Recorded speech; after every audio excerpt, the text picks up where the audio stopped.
See you in game, Commanders.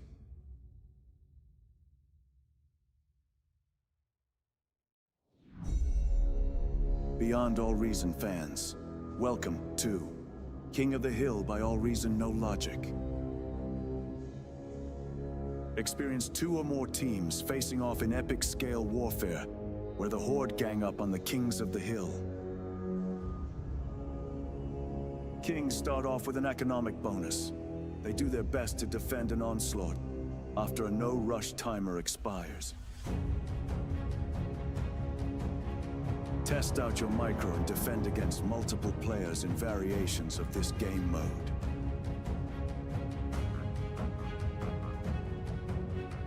Or be part of the masses. Team up with your allies to topple the throne in a glorious victory.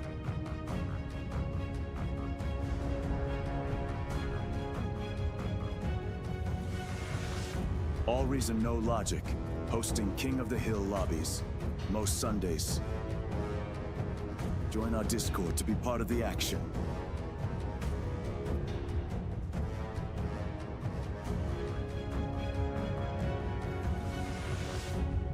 See you in game, Commanders.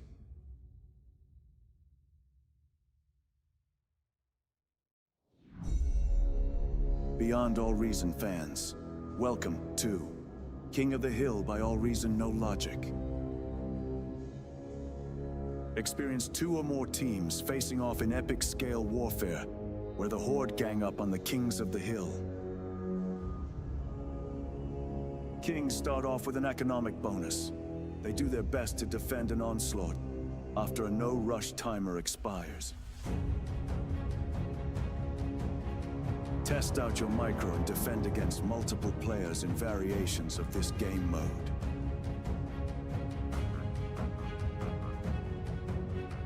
Or be part of the masses.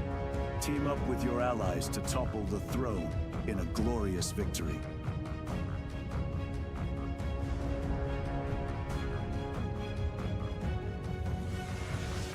AllReasonNoLogic, hosting King of the Hill lobbies, most Sundays.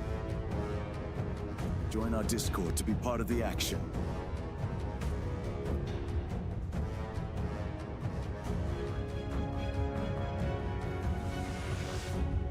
See you in game, Commanders.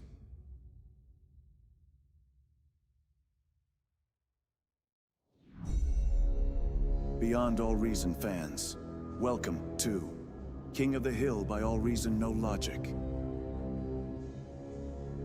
Experience 2 or more teams facing off in epic scale warfare, where the Horde gang up on the Kings of the Hill. Kings start off with an economic bonus. They do their best to defend an onslaught after a no-rush timer expires. Test out your micro and defend against multiple players in variations of this game mode.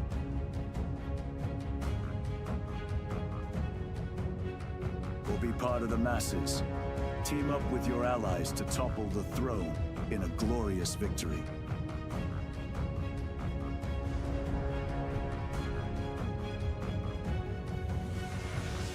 AllReasonNoLogic, hosting King of the Hill lobbies, most Sundays. Join our Discord to be part of the action.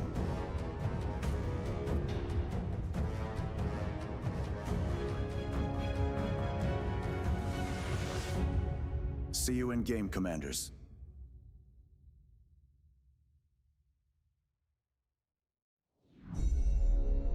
Beyond All Reason fans, welcome to King of the Hill by AllReasonNoLogic.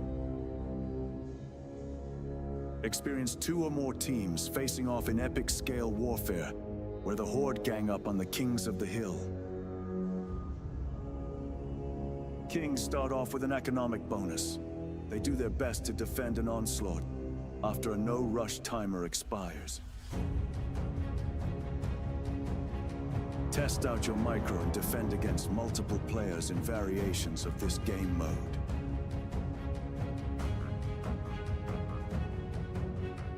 Or be part of the masses. Team up with your allies to topple the throne in a glorious victory.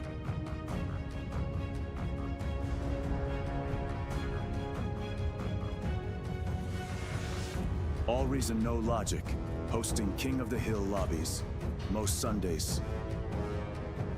Join our Discord to be part of the action.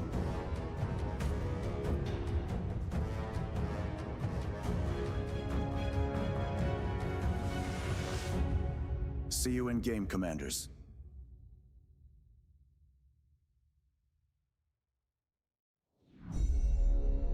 Beyond All Reason fans, welcome to King of the Hill by All Reason No Logic. Experience 2 or more teams facing off in epic scale warfare, where the Horde gang up on the Kings of the Hill. Kings start off with an economic bonus. They do their best to defend an onslaught after a no-rush timer expires. Test out your micro and defend against multiple players in variations of this game mode.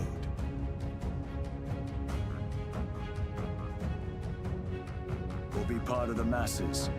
Team up with your allies to topple the throne in a glorious victory.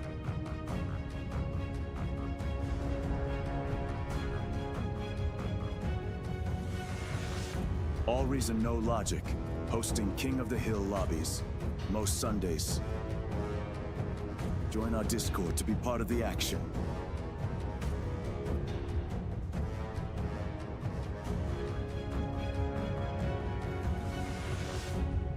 See you in game, Commanders.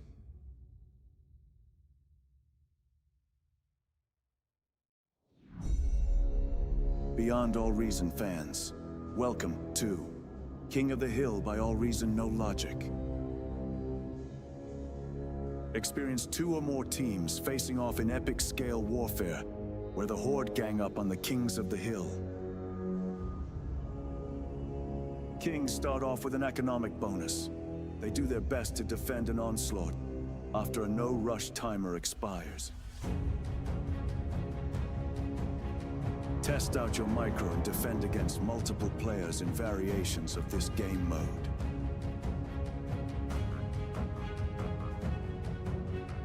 Or be part of the masses. Team up with your allies to topple the throne in a glorious victory.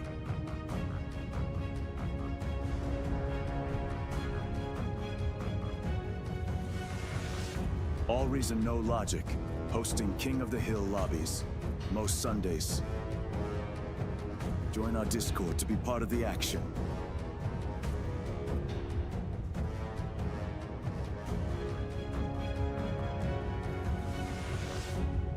See you in game, Commanders.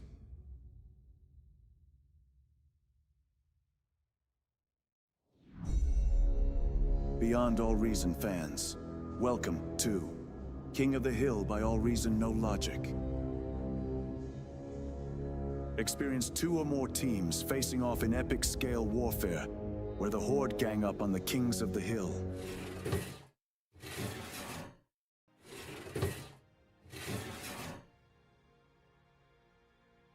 Welcome, Commander.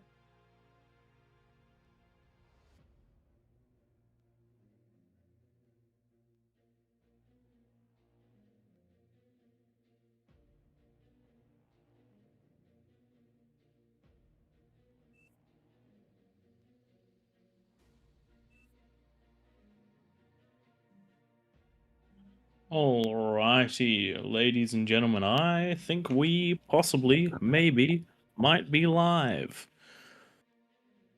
That's a thing. That's a thing.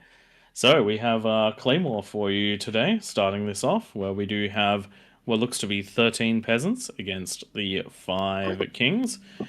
And hopefully that extra 2 peasants tips the way, because kings have been doing quite the well recently, but, and this is the big but, if you don't work with everyone, it's not going to help. It's just going to mean less resources for the people who do work with each other. So fingers crossed on that one for a nice difference. And just remember those rules. Beat your triangle first on this one. And no comms in the opponent's base until the 15-minute mark.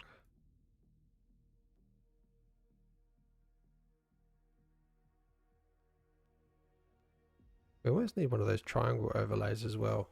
Got a Psycho that does these nice overlays with the lines that shows the peasants don't go here. We also need to draw a triangle around those. I reckon that would be quite neat. I say these things, but we never do them. Hey, Black Death. Welcome. We would love to do all of the things, but just looking at our week coming up, Tank Tom, your week is worse than mine, but just looking at it, certainly makes me question whether or not getting into business was the right decision. I think I'm home one night this week, aren't I? I don't like people. I'm just waiting on some oil tycoon to Oop.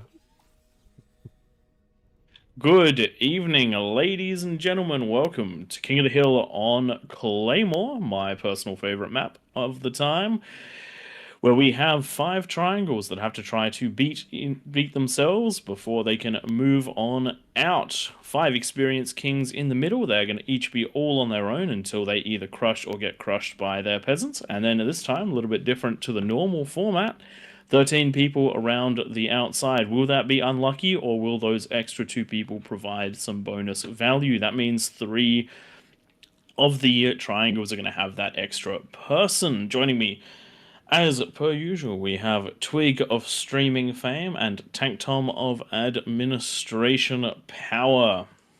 Yeah, the Fringe, Let's see how this and one goes. Jolio, they're going to have a tough time because all 3 of those lanes now have a third commander that they're up against. Usually we only see 1 triangle that is usually tipped in the balance of the peasants' favour. Now we've got 3, which is a good thing because last 2 weeks, Kings have won Claymore.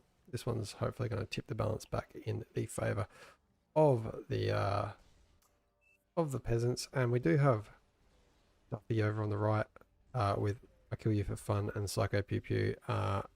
This is the lane Duffy was in. He was with Dominus last week, where they managed to hold out right until the end, until the other kings came to assist. So I feel a bit sorry for Jalio because it's going to be up against quite the hard opponents.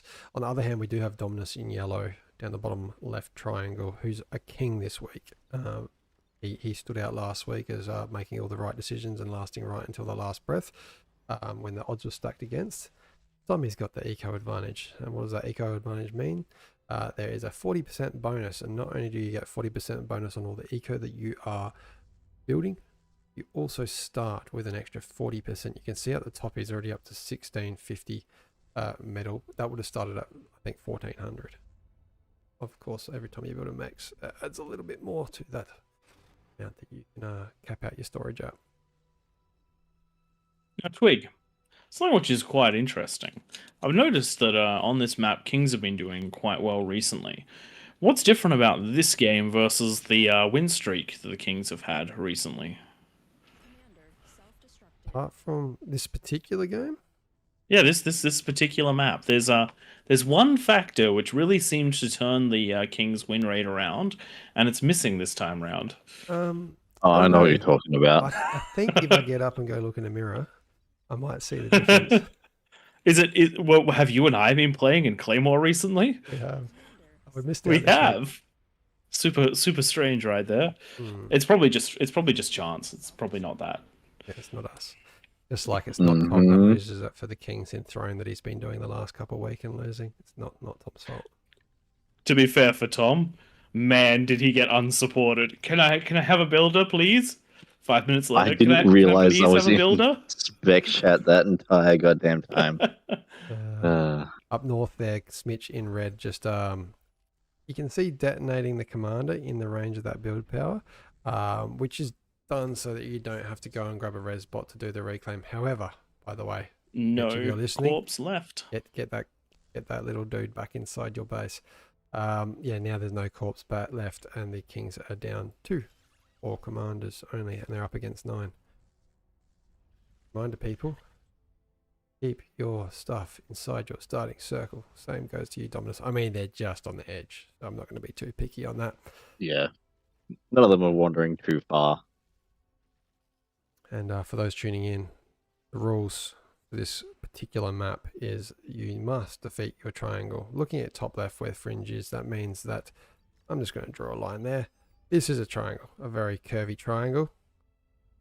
all of these players must stay within this triangle until until your opponent is defeated. So Fringe must beat Pyro, Douchey, and that is Oodles in blue, or those three need to beat the Fringe. And once that happens, they can go out and raid other opponents. And of course, if you are getting raided, that means that you no longer have to worry about your triangle. You can then go spread out yourself as well. So only go and raid the next lane if you're prepared for them to now then come back at you as well, if they are still within the constraints of their triangle. Other rule for this one: no comms bombing enemy bases until the 15-minute mark. The reason why we say that is we saw so many games when we first came up with this map, we should say Chronographer came up with this map, and then when we are actually, well, it's not modified, is it? Maybe we did. Edits. Anyway, it's been too long. We found so many players would just walk their comms in with like a whole bunch of spam at the start, and it doesn't take much to set back these kings when they got such a small build area. With such a small space and with the 10 minutes being so tight on this particular map, if a comm walks into the defenses and explodes, you don't really have any way to deal with that or stop it. Man, the second king there, Dominus on the bottom left, reclaiming his commander, it will be in its entirety being in the range of that construction turret. Don't love to see that. Maybe reclaim the there's only three. It pretty much means you don't need comms as kings. They're playing what are the a comms risky going to do? game. They're not going to have jugs. I'm sorry, Jelio, you're a great player, but I'm ruling Jelio out as winning his lane. The Fringe is up against 3, including 2 of the highest OSs, 2 out of the 3 highest OSs. So probably an unlikely win. So we're now relying on Potato's commander to stay alive against later Radin and Morning Phoenix. Morning Phoenix, so a good player. All these guys are good players. What am I saying? Why not as a start? So yeah, risky reclaiming the comms. I will laugh. We haven't seen it very often. I will laugh if those 3 lanes lose and like yellow and red are doing phenomenally well. I actually hope that happens. I hope red and yellow, I hope Dominus and I hope Smitch absolutely dominate their opponents, and then the other 3 lanes lose and they lose as a team. Teach them a lesson. Oh dear. Look, the 3 people makes a nice advantage, but it also doesn't change. It also doesn't necessarily change the game hugely. If you look at the top left-hand side, you've got Oodles, Protatum, and Douchey. Some confusion about spending metal and sending metal and all that sort of thing. And you have players like you have Protatum that's got themselves what looks to be 9 advanced solars. Now, as useful as that is, it's a lot of that metal hasn't been available when it's been needed for Oodles, when it's been needed for Douchey, and they're only just getting the last couple of their T2s up, which is reasonably slow for a commie set of eco. So you're going to end up with more power than you would with 2 players, but not necessarily a great deal more power because you're trying to power 3 economies instead of just trying to work together on 2. It is quite interesting here what we're seeing. So the bottom 2 lanes, the lanes that only have 2 opponents for the Kings, both of those lanes didn't go into a T2. Pee-wee is doing it way late in the game. Needs to reclaim that lab, but they're not going to have upgraded mexes though. And the same goes for Potato's King's Lane. Layden Radin and Morning Phoenix, both just staying at T1 the entire time. And you can see defensively playing with some beamers being set up there for the green player. It's going to be probably a safe one for these 2 kings down the bottom. I reckon all the action and the devastation is going to be on all the other 3 lanes. And Smitch going into a second fusion red at the top, as well as radars and veals. It's going to be some last minute units. Only 1 minute 20 seconds left, and there's no units out and there's no defenses out. I mean, look, you got to play it. You got to play it close if you're kings. You got to scram. You got to scram to get that little bit of extra eco and go. The plus 40, if you're used to playing on plus 45, hurts quite a lot, especially if you go for that second fusion. You're not prepared. Now, Tom, given 1 minute left, who have you got for this one? I've got my sure bet. I'm kind of liking the way that I'm seeing some of the peasants setting up at the moment. I'm almost guaranteeing the peasants win this one. Just looking at these even the Fringe and Smitch, I don't think they're going to be prepared with 30 seconds left. Yeah, Smith, when you go into double fusion, you sometimes need to rely on that T1 defense. Going into that, spending 3,000 on the T2 lab with only like 40 seconds to go, no defenses. That's not a lot of You go basically power. need your lab up at 9 minutes, because if you're Yep. building it at 9 minutes, by the time you hit 10 minutes, there's not I mean, many things look at coming out of Jelio's it. base. Jelio's does more like what I've done. Just the one fusion, a whole bunch of units. Be sure that you win your lane, and then use the reclaim for that first attack to very quickly build that second fusion. It's gone well for me. Don't think I've actually ever fallen in all of the Claymore costs just doing that strategy. 10 minutes is up and we're underway. Plenty of army going in all the way around the map. Which one to look at? I think we'll look at the bottom of the map first, because it has a rather large force coming in on two sides, though. Bottom and right are going to be the first ones to crash. Yeah, we'll focus on Potato's lane right now. Bugs going in with a whole bunch of blitz on the right. The blitz running into all of the pounders, and the pounders do so well. They are being backed up by... Oh, he's going to lose his comm. So this first comm could go down, and it's going to be within the range of that build power as well.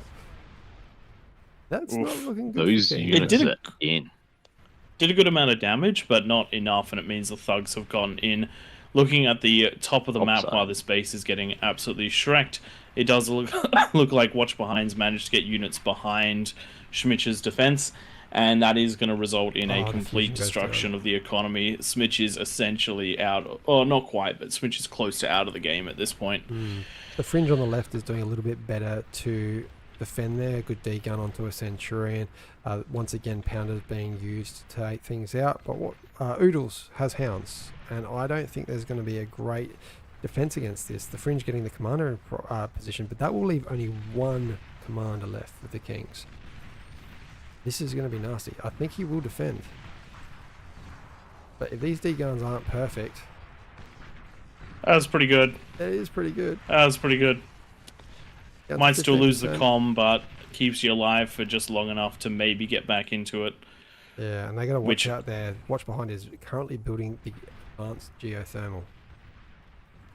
Dominus has done well on that bottom left side. He's managed to push out and has essentially wiped one of his peasants at this stage. Yeah. This is what you need to be doing if you're against the two players. You pop a radar right on the cliff just there, so you can see whether you're against 2 or 3.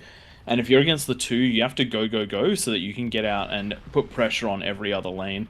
This becomes an all-out offensive lane. That's right. Dominus really needs resbots right now to go and reclaim that lab. That is critical. That's 5,000 metal that could be going into some more eco, which is going to need, because looking around the base, there are essentially 2.5 Kings alive. I pretty much rule Potato out now. Smitch on Skeletal Crew right now. The energy is at plus 29. That is 29, I just said. Not going to be lasting much longer. Oof. And having to reclaim the fusion instead of repair it. That's always painful, because you don't get much money back from that. And actually, on the plus side, one of the things he's doing, he's reclaiming a lot of the labs a lot of everything to try and stop the opponent from getting the metal. Unfortunately, it doesn't look like he's going to be able to completely do that. Yeah. Now looking over the left again to the Fringe, he is. He does. Out. He is waiting out these Hounds just with a couple of these Scorpions. The Hounds don't mind either. They're just going to keep slowly taking things out. I say that as they move in now. They were just slowly taking out the units as they get built, aiming for that build power. Great decision. And if they can get the advanced converters, just going to quickly switch to player view. Yes, they can see those. That's another dead lane. So we're relying on Jaleo at the moment. That last commander is the Fringe. Fringe making a good move, actually, trying to get into Dominus's base. Good thinking. That last King is critical, and Dominus as well still hasn't got resbots out. Needs to res his opponent commanders as he takes out another base to a degree. But yeah, those commanders could be make or break for this game. I would say, considering that there's only one dead peasant, that there is no make or break for the game. Yeah, the peasants should be able to roll this fairly Mm. comfortably. There is a lot of firepower rolling from this top side now. Yeah, and with And one of the his things to bear in sharpshooters here. mind, economy-wise, we're looking at 3 fusions for the kings, which means that the kings are currently at close to 300% deficit in economy. Mm-hmm. I think tonight it was pretty much the Kings got greedy with the second fusion. Every lane that built 2 fusions failed. I can't remember if Dominus's lane had 2 fusions or if that was built after. I only saw one when I first looked. There you go. The fringe, that last commander. Looks like Dominus has bowed out, and it looks like we're going to be jumping into the next one. Well played by the peasants. The kings had a nice rough game this time round. Battle ended. Okay. Let's have a quick look at the. Let's have a quick look at those graphs. You can actually see that our purple player that I think was which was Raven, very, very high on that damage chart. Looking at the metal producers, one of the interesting ones for the kings, you can see there was no real lagging behind from the kings. They all fell in the same sort of economy band. Unfortunately for them, the ones that needed the economy spent on units did not quite have that unit balance. All right, ladies and gentlemen, we're going to get ready for the next one. Okay, over to the Twitch chat. Stuart, can the king leave his lane? That doesn't seem fair, though. Well, when they are admitting defeat, and essentially they're in the position where they're going to control D their base, which is what Orange should have done. Yes, they can walk their their commander out to save the game, essentially. I don't think we've seen a situation where that has meaningfully changed the outcome. Yeah. So if a commander gets walked out straight away and you've got your base still there, and it's like, and you're not losing your base, that's probably a little bit of a no-no. But we definitely have that.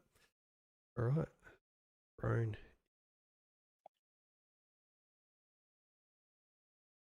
And guys, there will be Nation Wars starting on the official Twitch in about an hour and a half. So I think we're getting a raid from the Twitch over to AllReasonNoLogic for those that want to stick around for the remainder of King of the Hill, and then we'll be raiding right on back to the official channel so you guys can watch Nation Wars Day 2.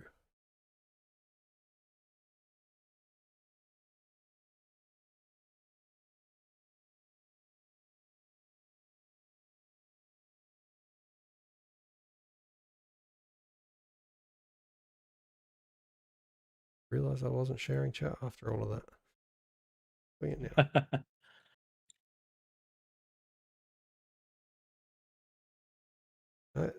now. Flo's doing the same as me. Need to share chat.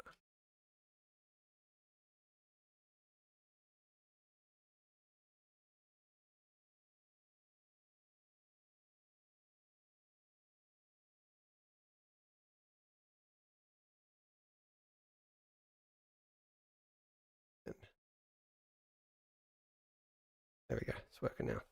Wait, thank you. Okay, we have 22. Oh, it's a bit quiet tonight. Nation Wars must be on or something.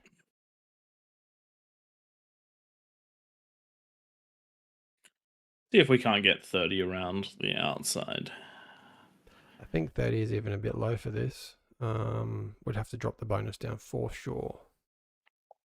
Oh, I think he'd be fine. Should have jumped in there with you. Could probably even do 45 bonus.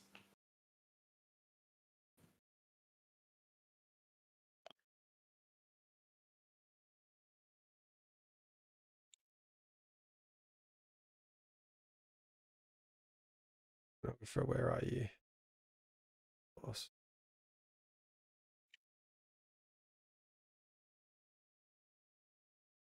We will wait for a little bit longer. We definitely players in here. Otherwise, we might have to go back to the old 4 on top of the hill. We haven't done one of those in a while. Yeah, it's been a while since I'm on them.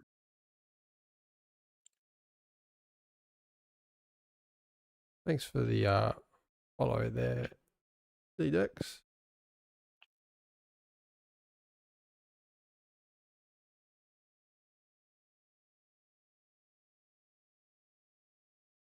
Alright, we got 33 bonus. We're going to wait for at least 33 peasants on the outside. I think the last time we had a small amount in throne, it was 34, and the peasants just got rolled. Well, we had 7 commanders spawn down in the dry sea as well to do a commie eco down there. It just did not work out well for the team. Essentially, if you don't have, there shouldn't really be much in the way of a dry sea players if there's not 40 people on the lower level.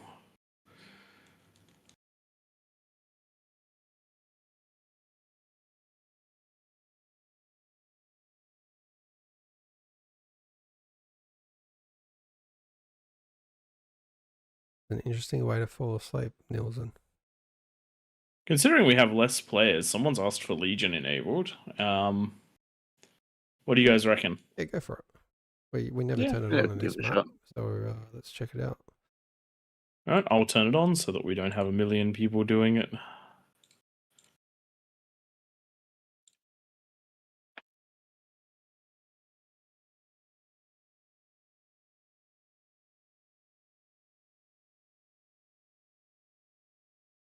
You know what? I'm going to jump in here. Not that it makes much of a difference, but Do I just jump in too then? Nah. Oh, I'll cast and criticize. What I'm good at.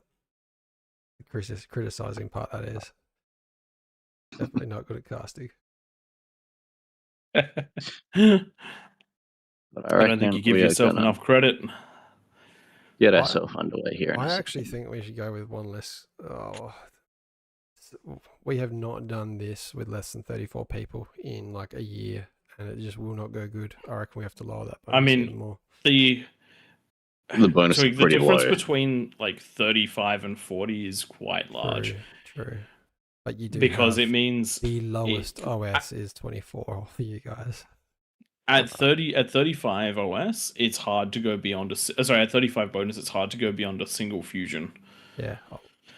There are 6 people that are above 24 OS as peasants, and there's 7 for kings. That's true.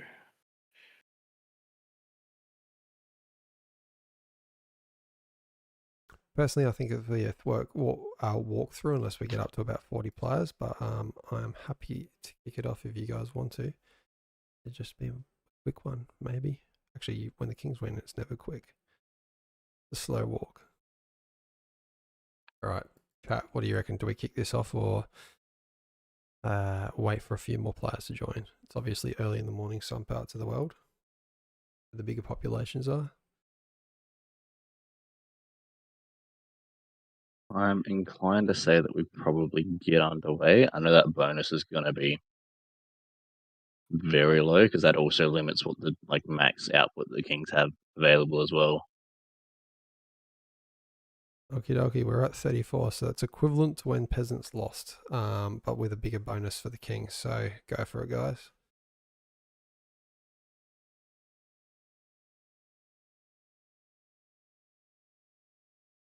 Two chef player whose name I will not say on stream. Please ready up.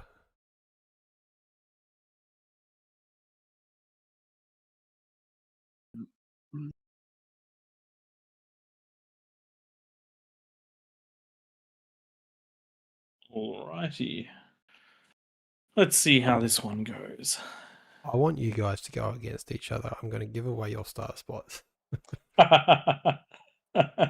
We need a familiar talking point.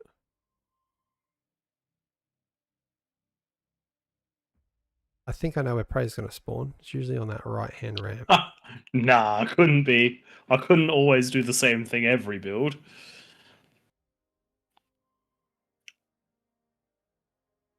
I certainly do, and we're related, so it makes sense. I definitely do have a favorite spot. Am I giving away your spot so Tom's against you? You more, Tom. I'm where I always am. Yeah, I kind of assumed you were going to end up. Your Prey's actually gone on the bottom ramp this time instead of the right-hand ramp. This is where I always pick, isn't it? Unless the map's rotated. You go Duffy's spot usually. No, I'm never there. I always push down into the bottom right. You reckon? Yeah. Alright, maybe I'm wrong. Oh, God, where am I going? Alright, Tom, go on the south. Just like, here's something. Perfect. Certainly, there's way too many peasants in this sea right now. There shouldn't be a single peasant in the sea. If you want to win, that's my advice.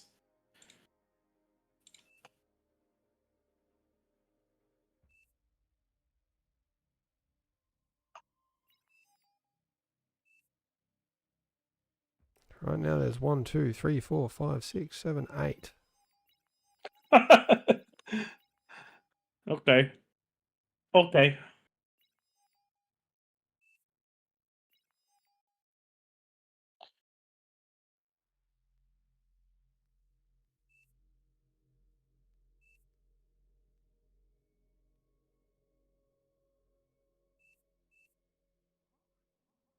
Alright. That has encouraged some. We're just down to 4 each corner. There are plenty of mexes still without 1, 2, 3. 3 mexes without anyone starting on them still. Daring is caring, everyone. Alright. Starting in 30 seconds, people. I'll hit 4 start shortly.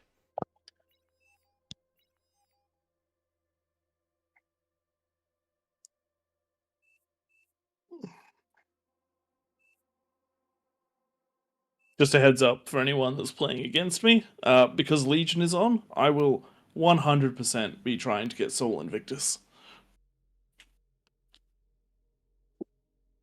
Not even What? You? No. Alright, I'm going to just quickly post these rules for Throne, which I hope you got the tremors and all that turned off, Tom. I'm sure you do. And for starting this one now. Nice. Battle started. Okay, everyone. Welcome back to Throne. Praedyth, King. Tom, Peasant. This is possibly the first time we've got one of us going up against each other, so it's going to be the decider of who of these two are the greatest AllReasonNoLogic commander in Beyond All Reason. Pray. I think Ray's going to have the better start than me. 1v1 me, Tank Tom. 1v1 me. Everyone else stay out of these lanes.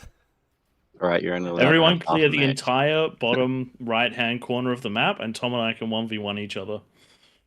Tom actually heading a little bit further over. I won't say to Pray exactly where he's starting, but Tom, of course, has 33% less eco to So start with. over tells me that he's in the bottom right-hand corner, because up would have been the top left-hand corner. Sure. We'll go with that.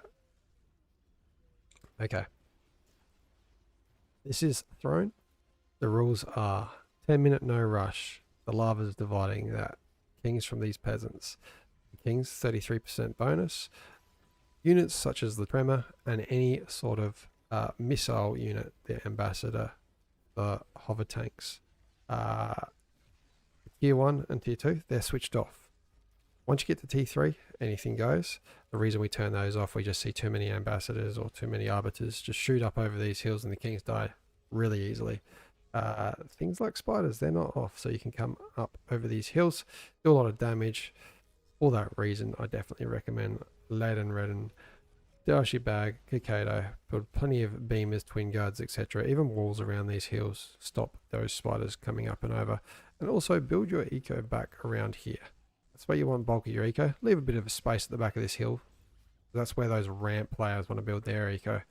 Those ramp players, Praedyth, Duffy, I kill you for fun. These guys need to defend against the peasants. That first onslaught, it's these guys' responsibility to ensure no leaks into the king's base. Or none through the ramps anyway.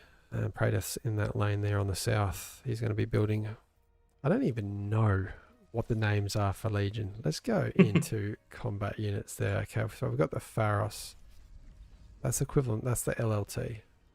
And then we got the Cacophony on you. That's a great one.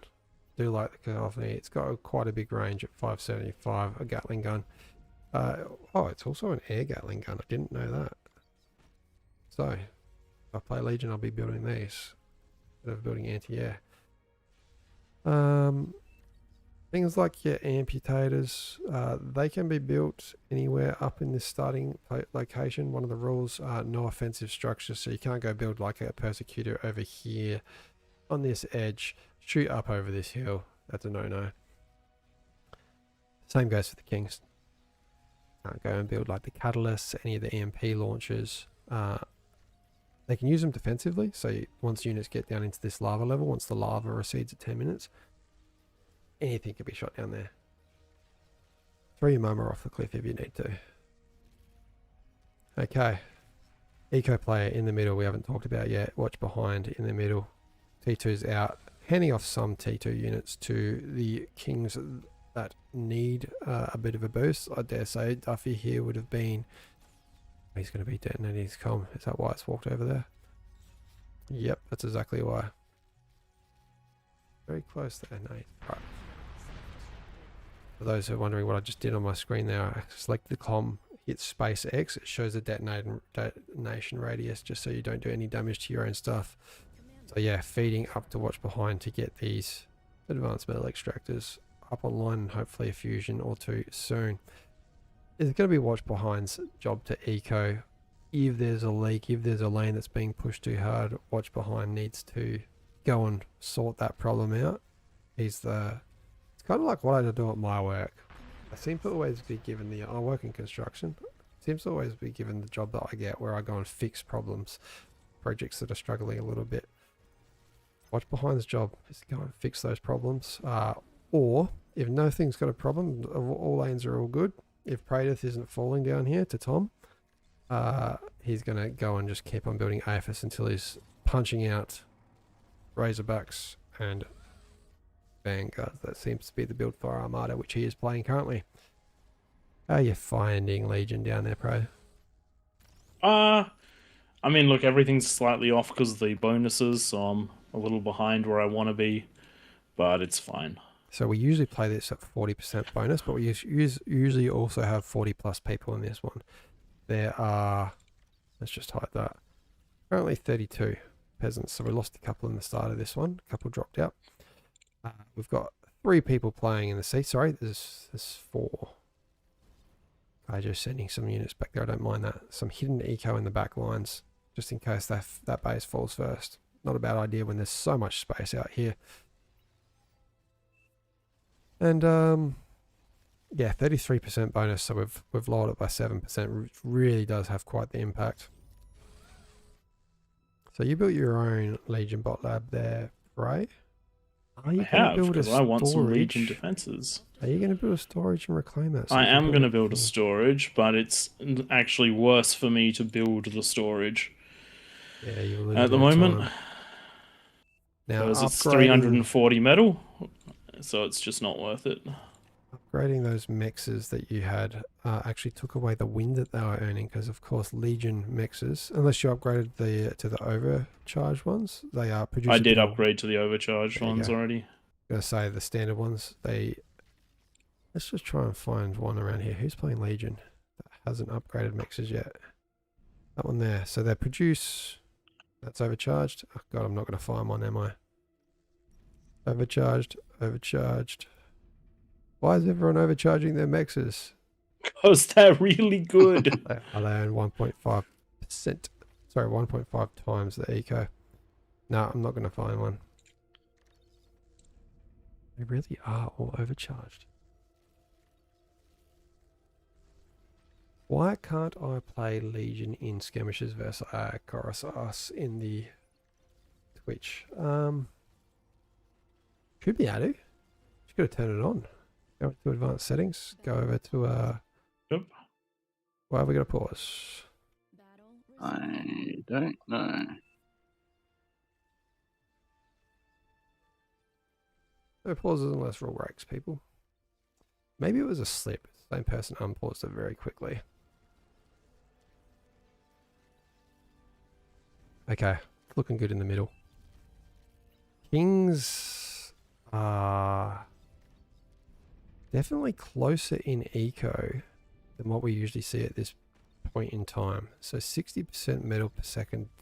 Really, it takes until about the 15-minute mark for the Kings to catch up to the eco that the peasants have. And well, right now, even they're up to the 40% behind. So Kings are looking huge. Peasants are struggling a little bit. There are not many commie ecos around. There's definitely a couple in the usual spots, but these geos, there's a couple that, yeah, wow, there's a lot that haven't been upgraded. Ugh. It sounds good. I think, as I predicted, especially because the Kings are very OP right now, we've actually got more Kings above 24 OS than we do have peasants. You can see there, all 7 of them, I'm pretty sure, above 24. Luckily, if Fun has theirs hidden, that means they've played less than, I think, 5 games as ranked this season, or since the update. Peasants, though, only have 1, 2, 3, 4, 5, 6 above 24 OS. Doesn't mean that these peasants don't know what they're doing, though.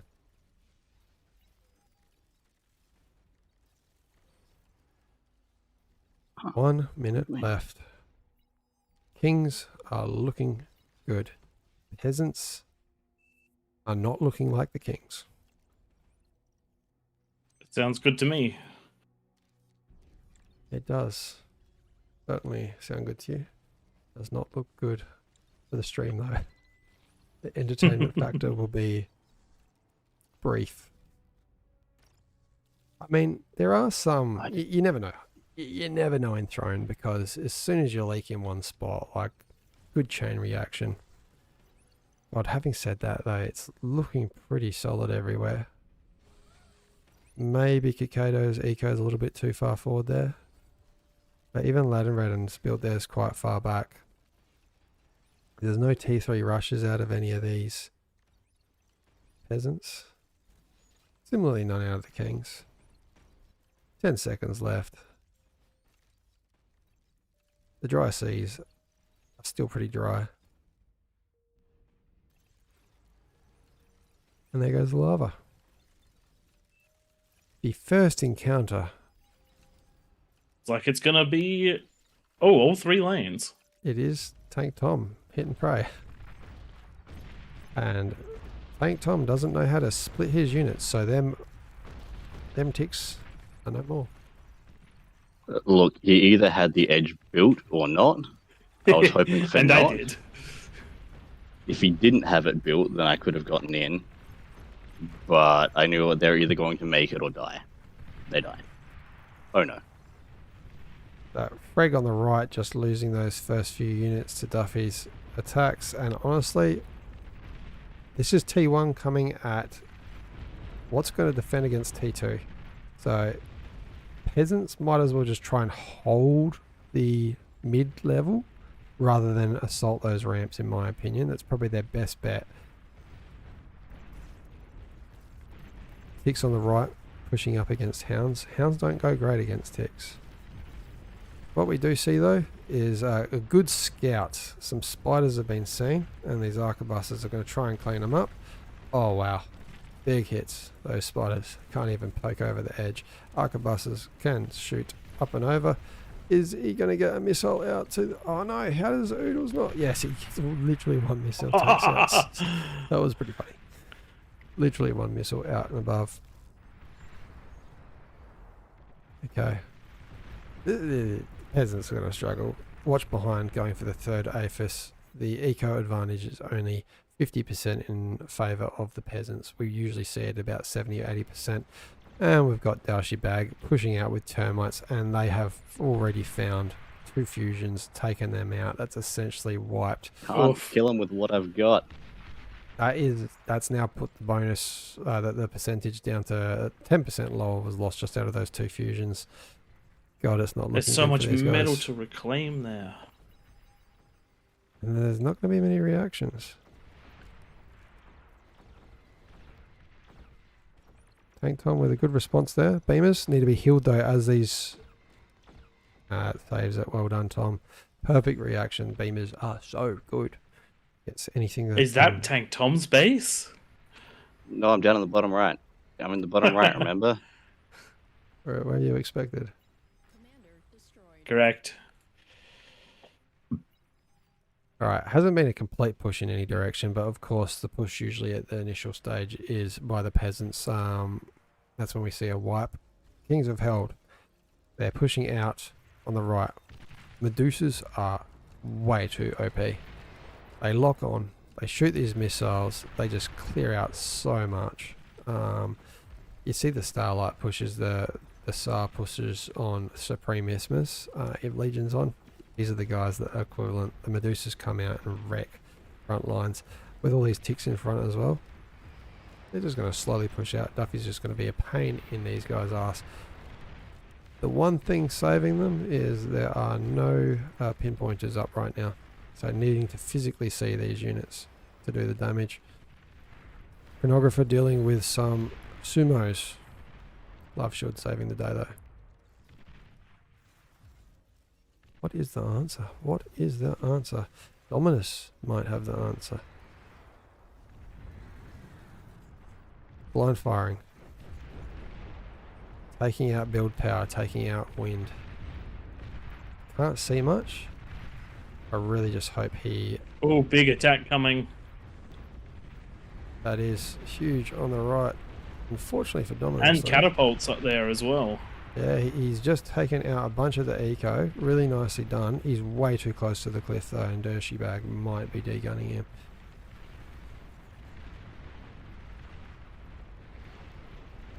Termite's trying to save the day.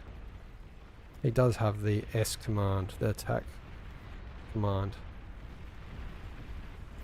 on while he's walking away, so that catapult stays alive, which is really important. Shiva's now going to support. I like this combination. The Shivas take a lot to kill. They also have the equivalent of the Arbiter's rocket on their back, so they shoot from a distance. Do not know what the range is. 650, is that it for the missile? A bit of a shorter missile than the Arbiter, but they take a lot to kill. And we do have Watch Behind coming online quickly. Try and push these back. And Razorbacks do go quite well against Shivas. But when there's all this spam as well, they don't go as well. I really hope there is plenty of Resbots being produced by the peasants to clean up all this metal. You can see there on the front line about 14,000 metal. And there you go, some more conversion taken out by that catapult that's doing really nicely. And Fusion is damaged, but only he gets some scout. Peasants would really be assisted by a couple spy bots right now, I reckon. We do have counter intrusion, thankfully. Ah, nice. There you go, the Ignia. Kratos has that up. Kratos hardly being pressured on the left, on the bottom there. So I've been pressured a few times. Not at the moment though. And Not at the moment. Look, there's no one else really coming with me, so there's been a whole lot of King's being allowed to push out quite a bit on the north, and the Yes. east is not a good sign for the peasants. I really like what Dominus has on the left, top left here. That's quite a solid base. It's not going to be breached anytime soon. There's just too many units, too much pork here. So at least there's one good peasant bastion there. Similarly on the bottom right, quite substantial production down here. AFIS up. They're going to be getting bigger, but we do have a fall now. This is when peasants need to react. No more eco. Just build stuff. Going into this AFIS needs to stop, or at 90 something %. Maybe finish it and straight into units and go and save the day. Don't build any more eco. As a peasant, you need to help thy neighbour.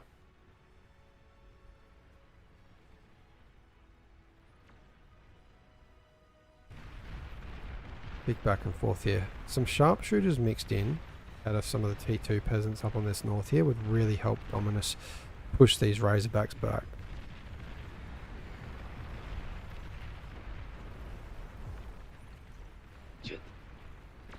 There we go. We do have some peasants on the north helping push Duffy back. I like to see it. Very good. So if you can cut off the reinforcements, it can work wonders.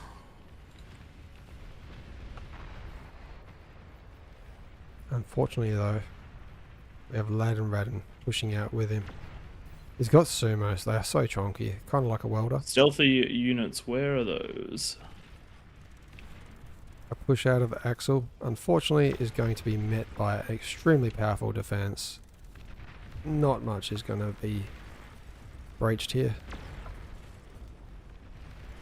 And just feeding all that metal back into the red commander. Good D-guns on the north, I'd missed them, but you can see all the wrecks, the lines in the ground, and being able to reclaim there. Plenty of metal going back to the peasants.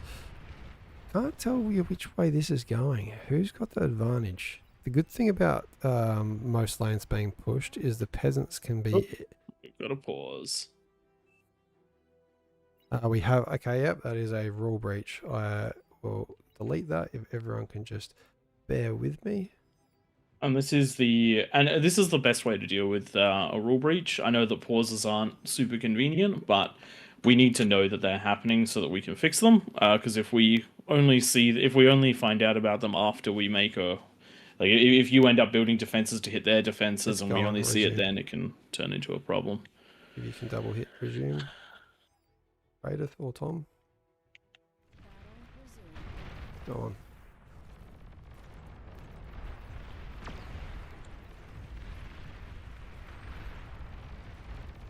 Okay, yeah, no offensive structures, people. That was definitely a rule break. What's your ruling, guys, on peasants getting in? They can build a couple of LLTs around, like if they build a base down on that mid lane. Yeah. Not Like, you can build in the middle lane. It's just that you can't build defenses that hit us, essentially. And same for us to them. And so things like if you take and hold an area, as long as you can see the full range of of the fence you're building and there's nothing there when you build it, you're basically in the clear. Stabilised on the north, it looks like Watch Behind has plenty of defences to stop this push of Shivas and T1 and T2 units. Still a big push out of Duffy, but it keeps getting blunted. There are sharpshooters, there are welders. They're going to do quite a bit to shut this down, but I think maybe there is enough here.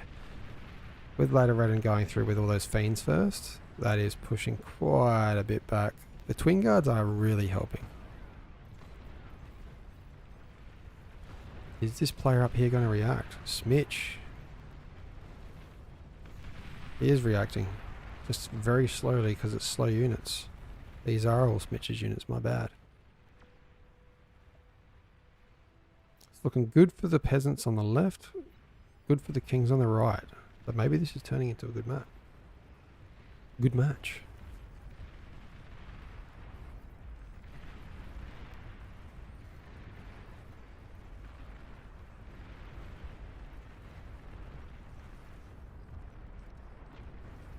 That is a lot of eco there for Kakado, which is quite exposed. If the peasants manage to get a catapult or even some vanguards within range of this, there are no shields. You can see Dashi Bag's base though. All that eco protected by a couple of those keepers.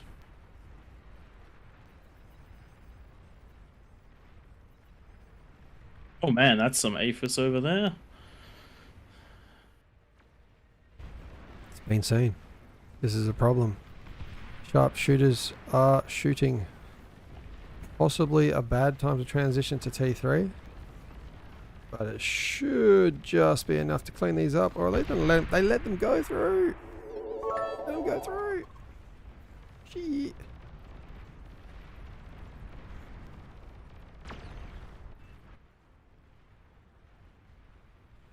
Thanks for the cheer, Dark. Never had one before. I actually have to look into what that means. I've somewhat read. Maybe Pradeath can tell me what's a cheer. Oh, we don't want to miss this. Dominus Good pushing question. over. Dominus actually probably attacking the most, or maybe the second most defended of these lanes over here. If he went over to this base, over to Kakado's base, that would have been quite devastating. Now that's a problem. Because these Razorbacks know there's not much T3. It's all just being killed. I love the spam support coming out of these teams. But I don't think anything is stopping these Razorbacks. The biggest peasant eco in the game is about to go pop. Excellent. I say excellent. And there you go. Huge. Huge. I think that's going to be a King's victory. Who has been building up? Who is big enough? I think the peasants, the best thing they could do right now is if they can get catapults and vanguards in range, that's what to produce. But right now, T2 is needed to shut down these Razorbacks. Shooter units, long distance shooter units, the sharpshooters, starlights. Raideth being assaulted by a whole bunch of T1.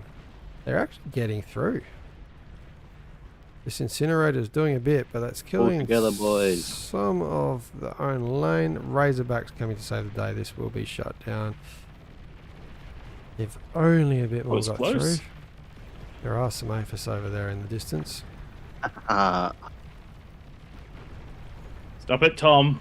You're not got getting so in like goddamn that. close. So I close. have build see- power, and I can use it. Yeah, but If only collateral this damage wasn't is a thing. coming in one unit at a time out of Lost Peewee. Build it up and then send it all at once. Tom, though, having to react to problems in his base, he's about to lose his base, in fact.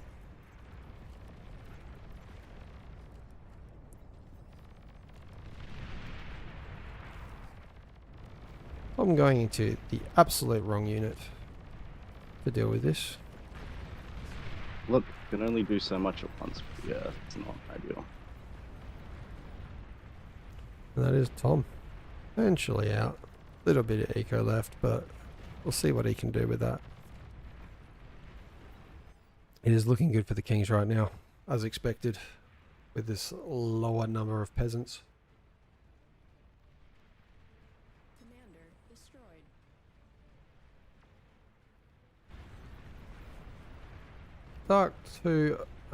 Darktooth Joes, maybe you can tell me what are the bits do? I need to learn about the bits. I do really appreciate you sending them. I do understand they're a purchase item, so thank you very much. Wait, Too someone kind. sent us bits? Yes, I asked you what do bits mean. Hey, thank you. I thought you said cheers. No, bits are Bits are needed for essentially cheers, Twitch's aren't they? way to give you donations.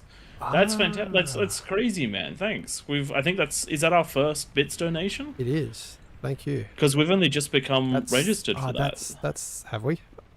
We must. I don't know. I'm assuming so. But yeah, no, absolutely. Thank you for that. That's we never expect anything in that sort of vein, but when anyone does send it, it's really appreciated because it eventually turns into things like a new computer for Tom so that he can actually keep up. The reason I'm and sorry if you do comment in YouTube, I don't have 3 screens yet. Maybe when I move house I will, but I got Twitch up on one screen, the game on the other, and then YouTube on the other. Tom used to be the YouTube streamer, but ever since an update last October, he's unfortunately been unable to stream the game. Well, he has, but you're just probably watching the last game rather than the current game. It's that slow. Yeah, not ideal. Not ideal at all. Oh, look at these beamers work. Very sexy, love shield. He loves a shield of beamers. Oh man, my voice is starting to croak. Pray, I rely on you. That's a bad idea. You shouldn't do that. The fringe getting into position here. Picks coming in. These chimeras do so much. T2 pop up multi-weapon defense, just cleaning these up, and that's actually going to prevent this entire attack through into the base. They're awesome. Chimeras are awesome. Nice. Essentially like a stationary Razorback, feels like. Okay. Raideth. I am disappointed. These Praetorians, I mean, they're kind of similar to your name. We call you Prey, these are Preys. But I wanted to see a Sol Invictus. We'll get there. Not We will good get enough, there. man. Tom, hot tip. Never go into an APHIS at the same time as doing the other thing. Reclaim the thing that you're building that thing with. I don't want to give Prey any tips. To afford to build that other thing really quickly. Don't build 2 things at once and reclaim labs when you're not building out of them. your OS will go up by at least 5 if you get in the habit of using your labs to fund your eco. Reclaim a T2 lab to build a fusion. Reclaim a T3 lab to build an APHIS. 101, eco scaling.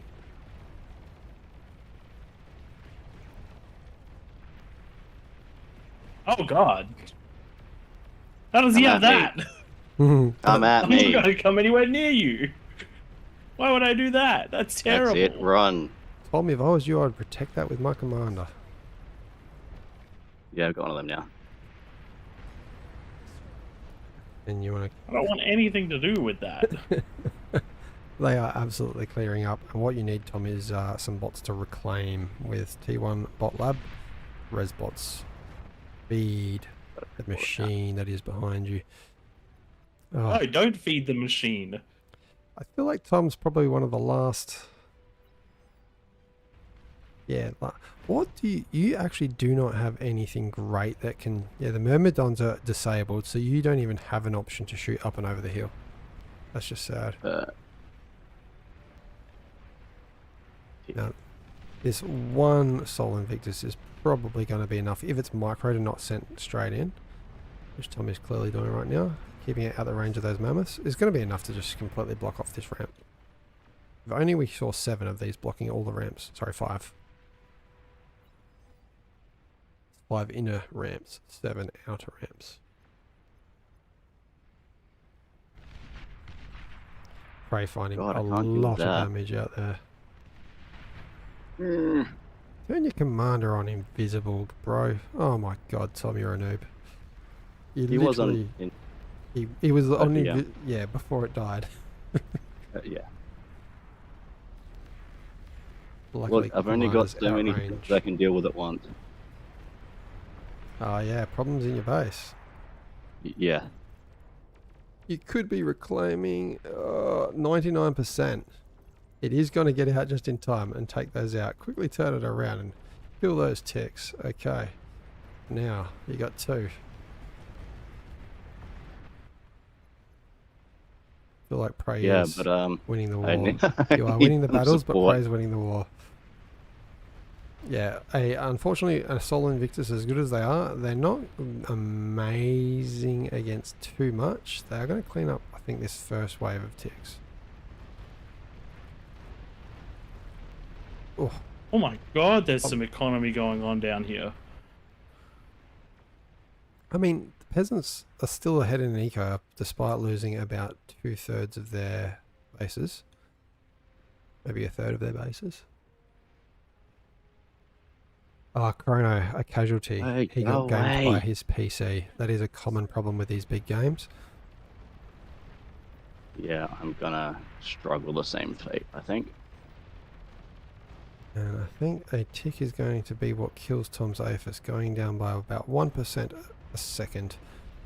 An LLT with your commander in your base is the ideal move right now. Not on yeah, the edge look, of your that base, is what. right in it. Yeah.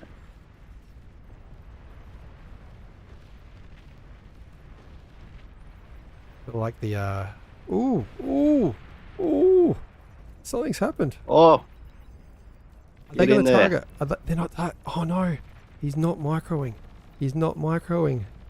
He's not microing. Ping the shit out of them, Tom, so they micro. There we go. Oh no! Well, Not we're done. dead yet. Oh my god, that's hilarious. More LLTs, Tom, and keep the one Sol Invictus to defend your base. You genuinely need to be the reason that that side doesn't fall and Prey has to keep pushing you. As a tip. Glorious. Until you got a bit more stuff defending your base. Okay, that's huge. That's huge. I've been so focused on these two guys. That said, the eco is still not too crazy out of scale for the Kings, who have a bigger army value by 140 percentile. Commander destroyed. I still think the Kings win. I don't know. That would We be need a crazy if we punch in. still win after that. Why did I not do a better job of casting this game? It might make YouTube. I mean, look, we can always do something we haven't done in a while, which is come out and cast. Yeah, that was fun back in the day. We used to play these, then record them afterwards. Now we just cast them live. Huge base down here on the south that's now being pushed by Sol Invictus. I think trading that Juggernaut would be the best option rather than keeping it away. Unfortunately, just too far away, and this is going to go down. Oh God, no! That's a huge base falling. Now, Tank Tom, not listening. Keep your shit defensive. Look, it has been your defending that priority base. right now is to stop building build power because you have no metal income, and build conversion. And stop building units until you do that, because you've got plus 1,000 energy and only just minus 3,000. So Look, keeping things alive is higher on my priority list than working out exactly what my base is looking at. you gotta just get good, son. Look, I lost my base and I'm still hanging out here. Ah, this was your real base. I was just lying about you losing your base. You lost about 10% of your eco. I just wanted to throw prey off. Okay, so I love this, seeing all these infestors come in, but unfortunately they're going to go down really quickly to the T3. Yeah, the Kings, the eco's back even. In fact, with this reclaim is way in favour of the Kings. This player here, Oodles, what has happened? Why are you not building units? Why is there not T3? Finally, Tank Tom building a lab. Punch out 10 constructors and get them doing stuff. Beamers all around your base.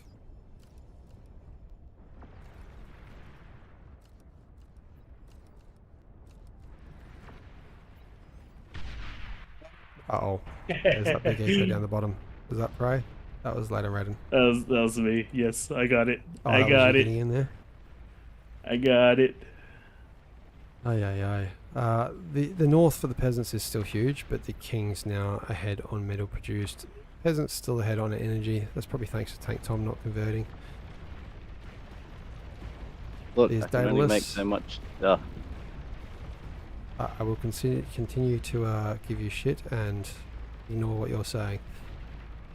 Man, those bastions just hold these units. They're melting everything coming at them.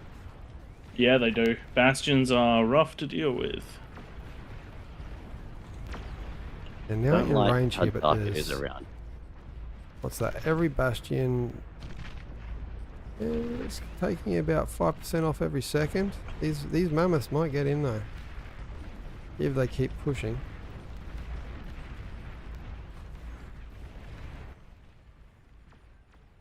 Tom doing his very best to hold these guys out here. Problem though, there are just commanders absolutely reclaiming the shitload out of this 30,000 metal. Good move though, Tom, going into the cheaper javelins.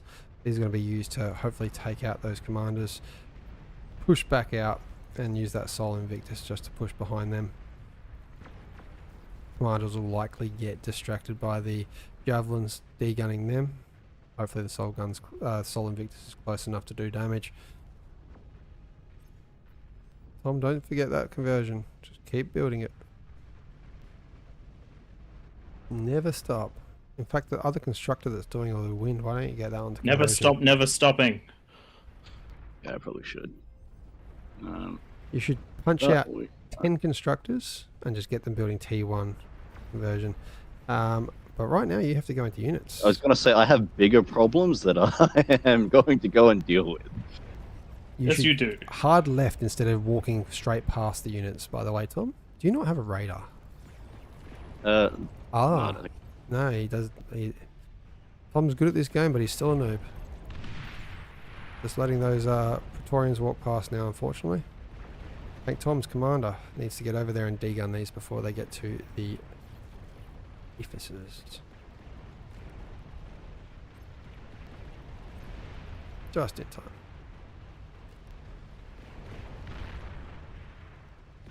Tom, I hope you are really good at degunning.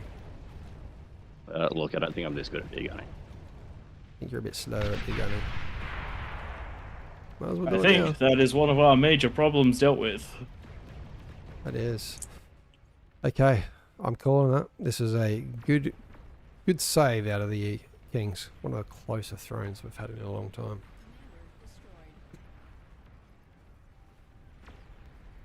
Right now, we've got Mikado building back up. Watch behind, still The an fact AFIS that you managed were- to res one. And over on the right, I really don't know what happened with Oodles because they had such a big... Oh, that's what happened. Oodles' eco was down there and building up here. That is what happened. Got it. Yes, that makes sense. Because I was thinking that's a lot of eco and no units coming out.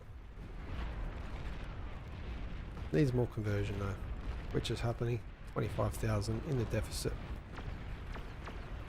of unconverted energy. Just fire where I tell you to. I don't care whether you die. Got it. What's sad is Sin rules.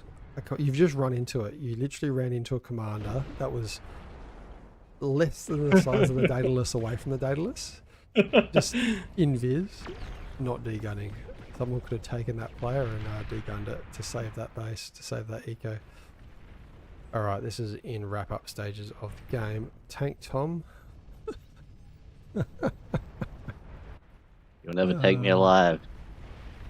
Tank Tom slowly rebuilding. As it turns out, if you're inside the shields don't work very well. Yeah. I'm getting a degun off, taking out that big chunky unit. Praetor on a flight command with that Daedalus, definitely heading it in the wrong direction. Tip tip. I'm just trying to get this game over with so that I can stop talking. On my way.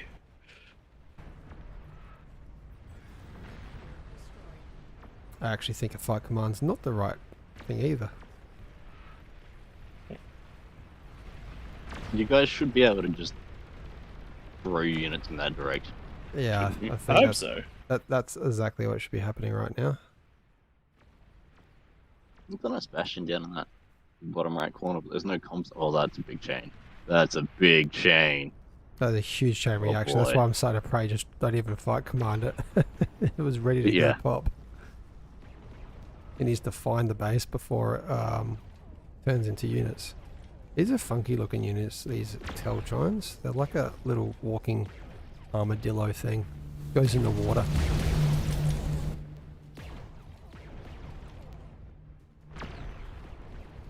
Now my wife's getting really annoyed at you, Prey. I'm talking too much, making too much noise. I don't think I'm getting it in there, honestly.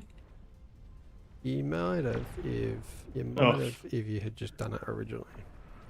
Yeah, possibly. I'm toning my voice down. Much as I love you all, I value my life more. Look, that is fair. Please, for the You sake do what you gotta do of this house, for not the sake of Kings, being married. throw everything north. Get that wind.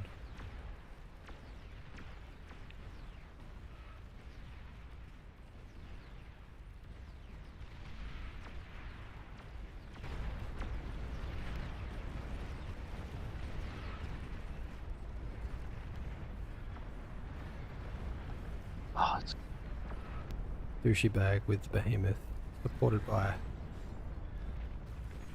11 catapults. That is a dangerous combination. Would love to see a radar mixed in there as well. The ticks have found the APHIS.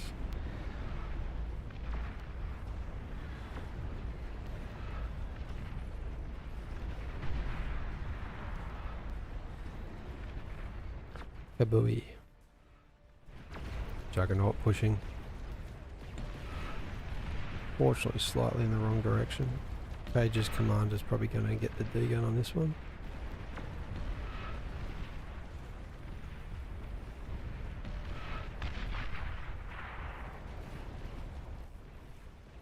Oh, Stolen Victus. I can't fight that with Praetorians. If I was you, I'd split one way and one the other, so one gets away from it. Yeah, I kind of wasn't looking until it was way too late. Doesn't really matter. There are bastions here. Pyro is big. Take Tom. Oh, Finally no. being assaulted. Hey, I took out a com. That's pretty good. I need something so long close to range to getting the fight T3 down the up. bottom. Everything is top right, just so you know. There's 2 comms top right. Tell everyone That's to go good top to right. know.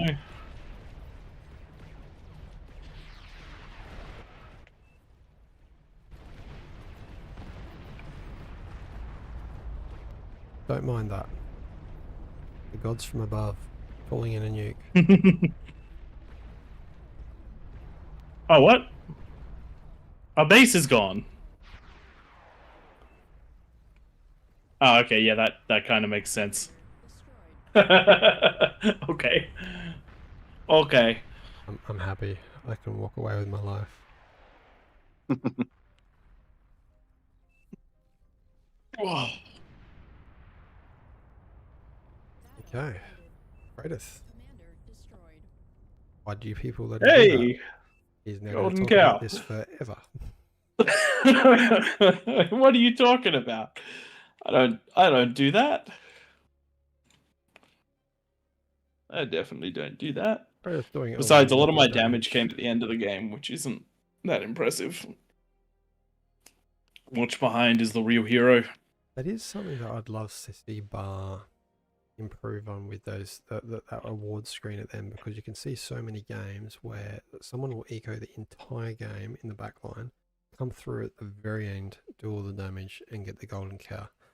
They didn't do everything. They did eco, and then obviously that doesn't apply to this game, but I've seen so many games like that. I wish the award screen read the game over the period of the whole game. Anywho, a lot of red damage, a lot of blue damage. That was a really good one. Yeah, that was I can't believe we lost most of our base and managed to pull through. If I'm still alive to upload this one to YouTube, you might see it there, and make sure to like and subscribe. Get into the next.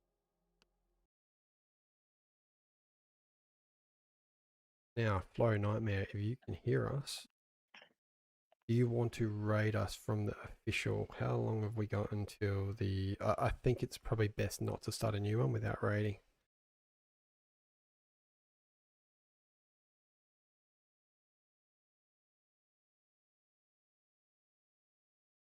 Which map do you want to jump on to next here, Twig? Krakatoa. I'm going to drag Dominus in to get that happening so he can set it up latest. Hey Dominus, can we get the Krakatoa set up and put the 600 serb on? Yep. And depending who goes as king, we will apply some lower bonuses the next week. Do we turn Legion off for this one? Yes, we do. Legion is hard to balance. I will be back in about 2 minutes. Right. Okay, Prey's going to come in this one. And we have plenty of peasants in this one, so guys, jump down to kings if you want to be a king. We need 9. Dominus goes and sets the new map. Thanks for following. That. Appreciate it, mate.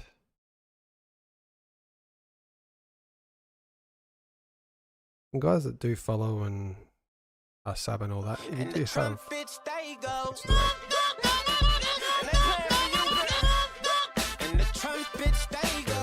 about 30 minutes, maybe slightly less of the intro, there will be the Nation Wars starting on the official Twitch. So one of the mods, if you're listening in, maybe just update Twitch so that you've got the Nation Wars title instead of King of the Hill.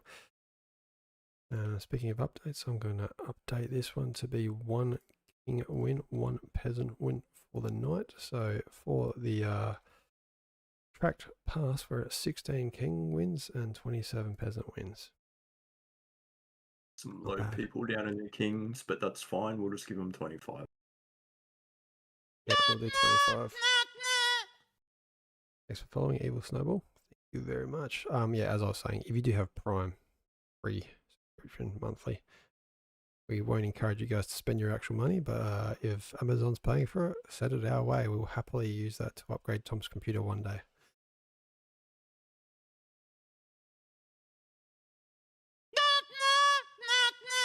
Thank you. Pumadine, thank you very much for following. This is 9 kings we're looking for, isn't it? It Yep. is.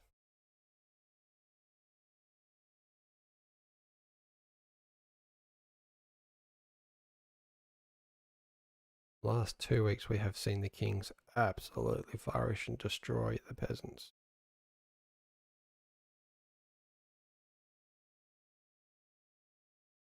More kings needed.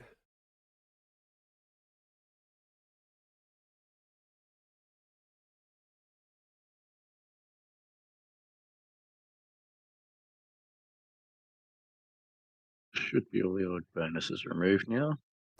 I do think that we will throw the bonus up even more for the 3 chefs if we get no more higher OS players joining. We haven't had a peasant win on this one in a while, have we?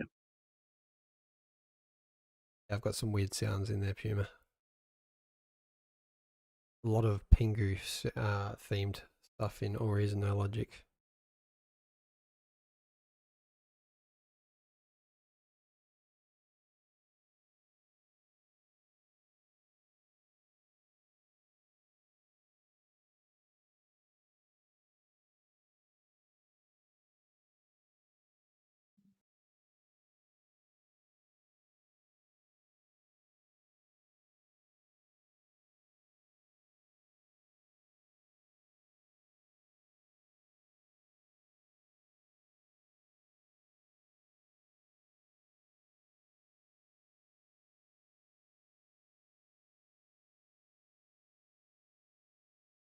Still need a couple more kings down there.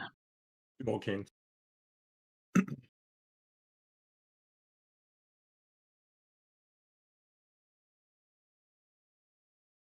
Preferably some skilled kings. 3 chev minimum.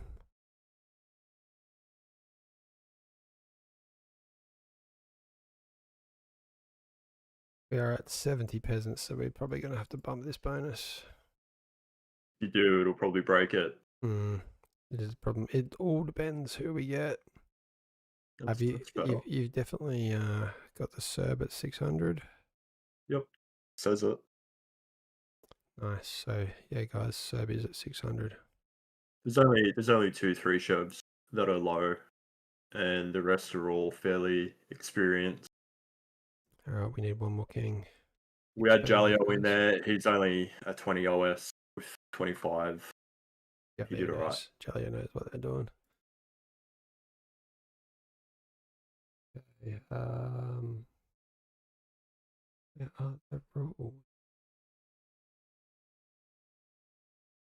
I honestly want him to struggle. So the mid guy actually has to come online, and that they have an opportunity to be swarmed by T1.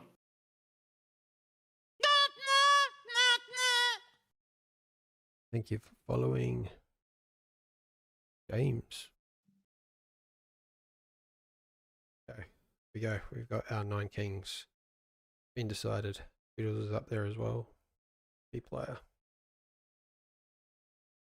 Right, and then everyone jumps on for Krakatoa by the looks of it. That was some pretty small games before. And thanks, that's Dominus speaking. For those that don't know him, Dominus is the author of the modifications of the map. So baby, give me that, and let me give you that. Fish House Mike. Can't yell loud because I've already got in trouble with a bunch of text messages once tonight. Twice, actually. Thank you for 12 months of tier 1 subscription. That is legendary. Nice. You are a AllReasonNoLogic favorite. Absolute legend. Sorry, Bez, you're too late to be a king. One can move him back up. Things are set. I'm very nervous about the amount of peasants in this. Praetor, we got your back because we're going to kick this off. I don't think he's back just yet. All He's right, not well, far off. I won't play front then. I'll just go sit in the back. Do what you were going to do, man. Do what you were going to do. If the kings get rolled, the kings get rolled. Okay. James, you are the favourite Hong Kong player in this lobby. You're not the only one. Well, you probably are the only one. You're the number one. All right, I'm gonna jump channel so I can talk strat. Sounds good, man. Have fun. All right, thanks, guys. So the reason the bonus is so low, guys, is Krakatoa is a bit different. Got so many choke points. If you break through a lane for the kings, you then have to break through another lane to get to the center eco. And if kings are smart, they go and build some backup eco up on the hill. If you are a king and you're listening in, give your comrades, your allies, give them Oh wow, the it's gotten tip. quite big. Yeah, give them the tip Yes, to it build the has. eco up on the hill as a backup eco in case their base dies. All right, we are nearing that 100 number. So, I mean, we have the bonus at 25 because kings have just been rolling the peasants, but nervous to leave. 25 against 85 people.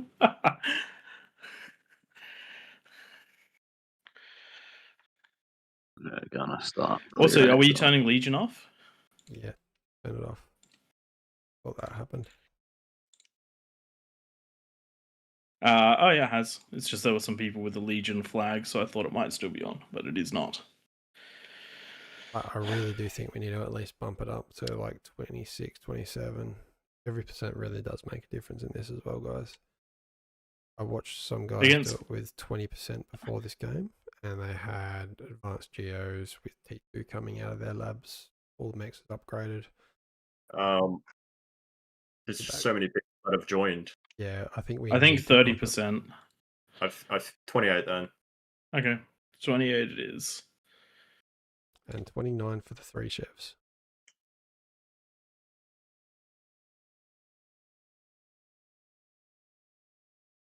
It's going to be one of those. If everyone attacks, they die.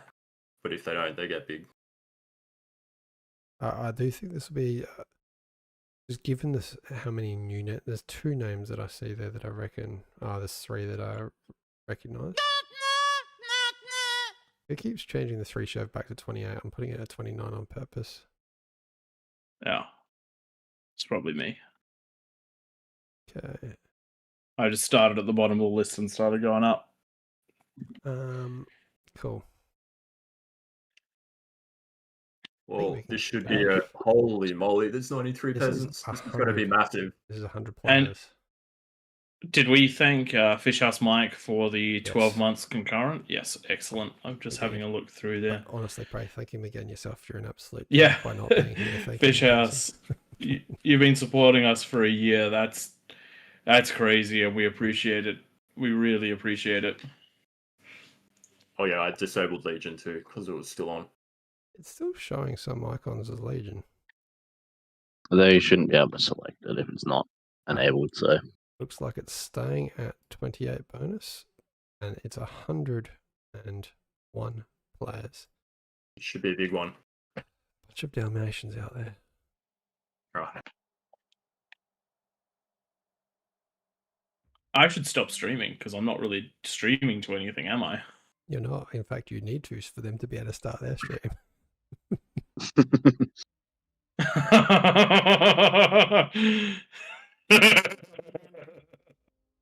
Alright, have fun casting.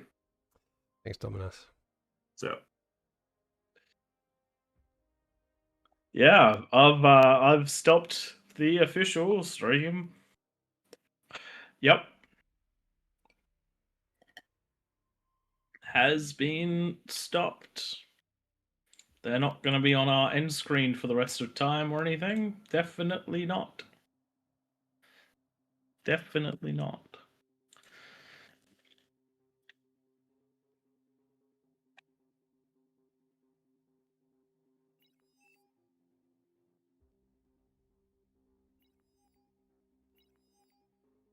All right, looks like the tweaks I made to my PC have allowed this to load up on my second core instead of my 14th, which is fantastic. Actually loading in this time, eh? Correct. Ugly Because I photos, don't know, Taming the hill. I don't know if this is exactly how it works, but it feels like all of my virtual cores don't have as much cache as my real physical cores, which means that if bar on a game this size, on a map this size loads up, we suddenly go from running at like 98% of capacity to running at like 104% of capacity, which means the whole game stops. Mm-hmm. It's a pretty narrow margin.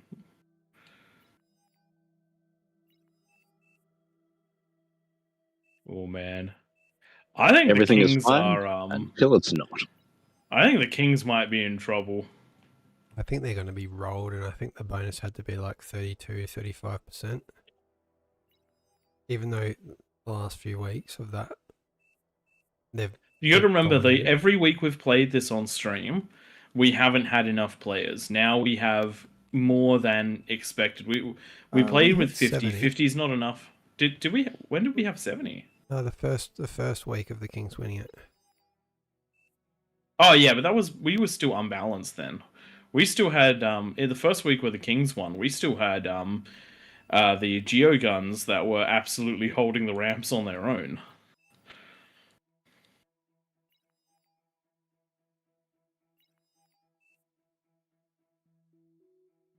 Yeah, better strategy, hyperthreading. If you use something that can utilize all of your cores to a middling tier, hyperthreading does help, but that's about it. As soon as you start maxing things out, it's not great. I am very jealous of Twig. Twig has the CPU of my dream. Oh, the game ended. A King's dropped by the looks. Ah. Twig has the CPU of my dreams. Half the cores have extra 3D V cache, and the other half ramp to a higher frequency. And you can then do like per core optimization by setting preferences and whatnot. And in some things, like I'm pretty sure it's Valorant, you can't do it because the cheating engine thinks you're cheating. There's a couple of other niche cases like that, but for everything else, it means you get to do custom stuff, which I like.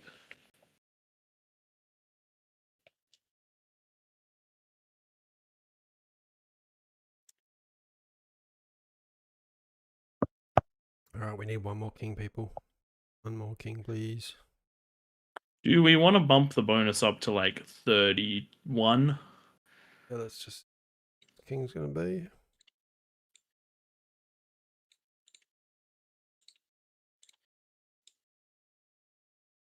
Go, we got Aztecs. Yeah.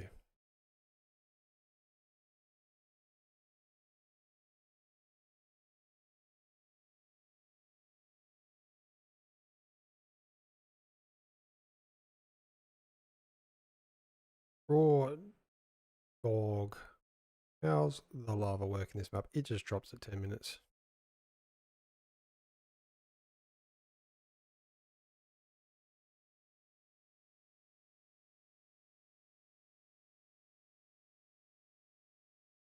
All right, we now have everyone we need.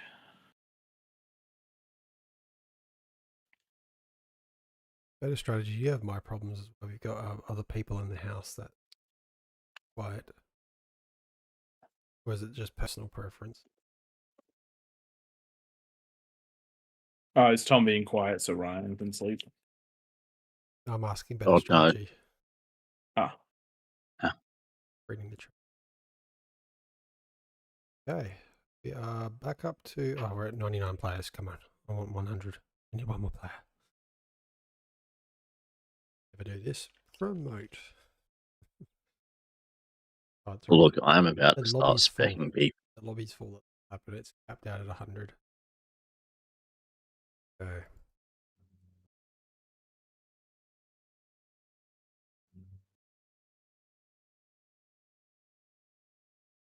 2 rules there. Answer the questions being asked in chat.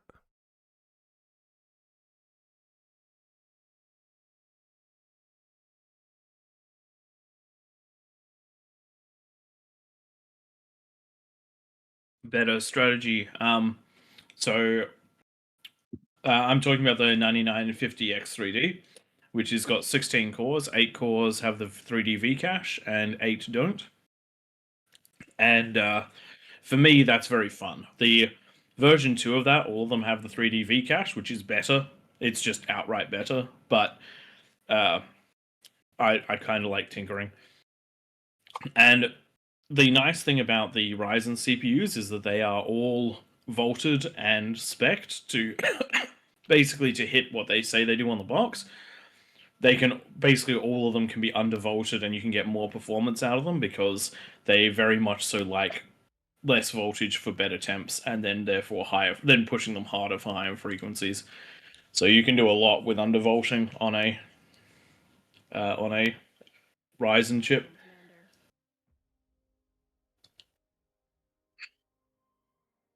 Commander. 9950. Is there a 9950 non-X3D version? I don't actually know that. Let's have a look. Nutera.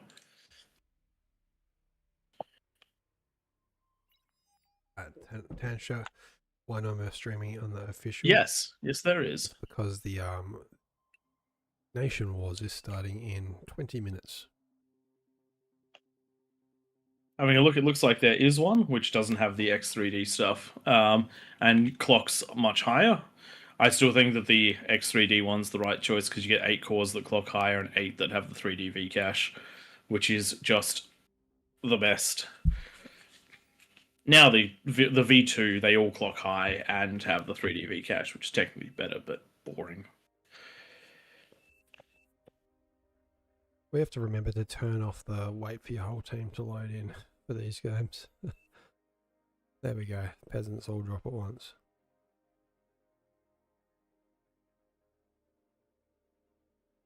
If you guys haven't played this one, what we'd like to see, not that we've played it much ourselves. In fact, I haven't played it in official COTH. Bit of coming in these 4 corners or even on the outside. And also some coming in the middle. You just need to make sure all these ramps are assaulted straight away at the 10-minute marks, because if these guys get to scale past 10 minutes, they scale very quickly.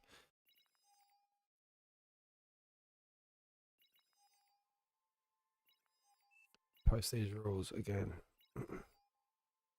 Rule 1 is so basic, just don't spawn inside the middle peasants. 10-minute lob.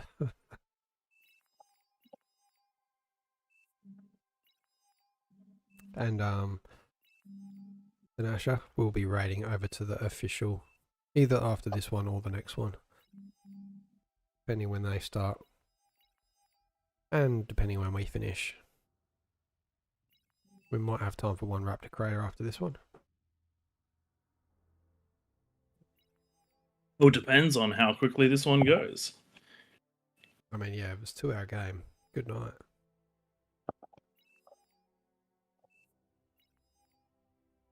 It was a 2-hour game. I'm not even going to get to the end.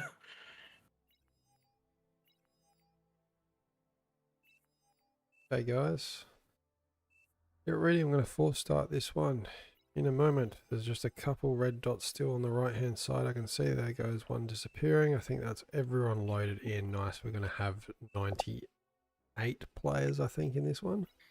Just shy of Hot 100. damn.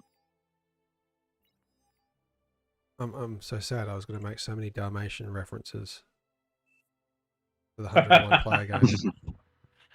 Oh, well, can't win them all. Probably a good thing. I haven't seen that movie for probably 25 years. I probably don't remember. I'll give you the spoiler rundown. A family decided that they could somehow afford to have 100 dogs, and a very nice lady was willing to turn them into clothes, so they didn't have to fall into to being destitute. And the movie makes her look like the villain. Did you see the modern remake on it with the actress's name? Yes, I think I know the one you're talking about, but I haven't seen it. Yeah, I haven't seen it.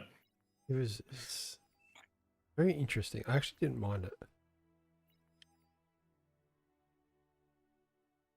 I've it's one of those movies that's been on my list to watch for a while.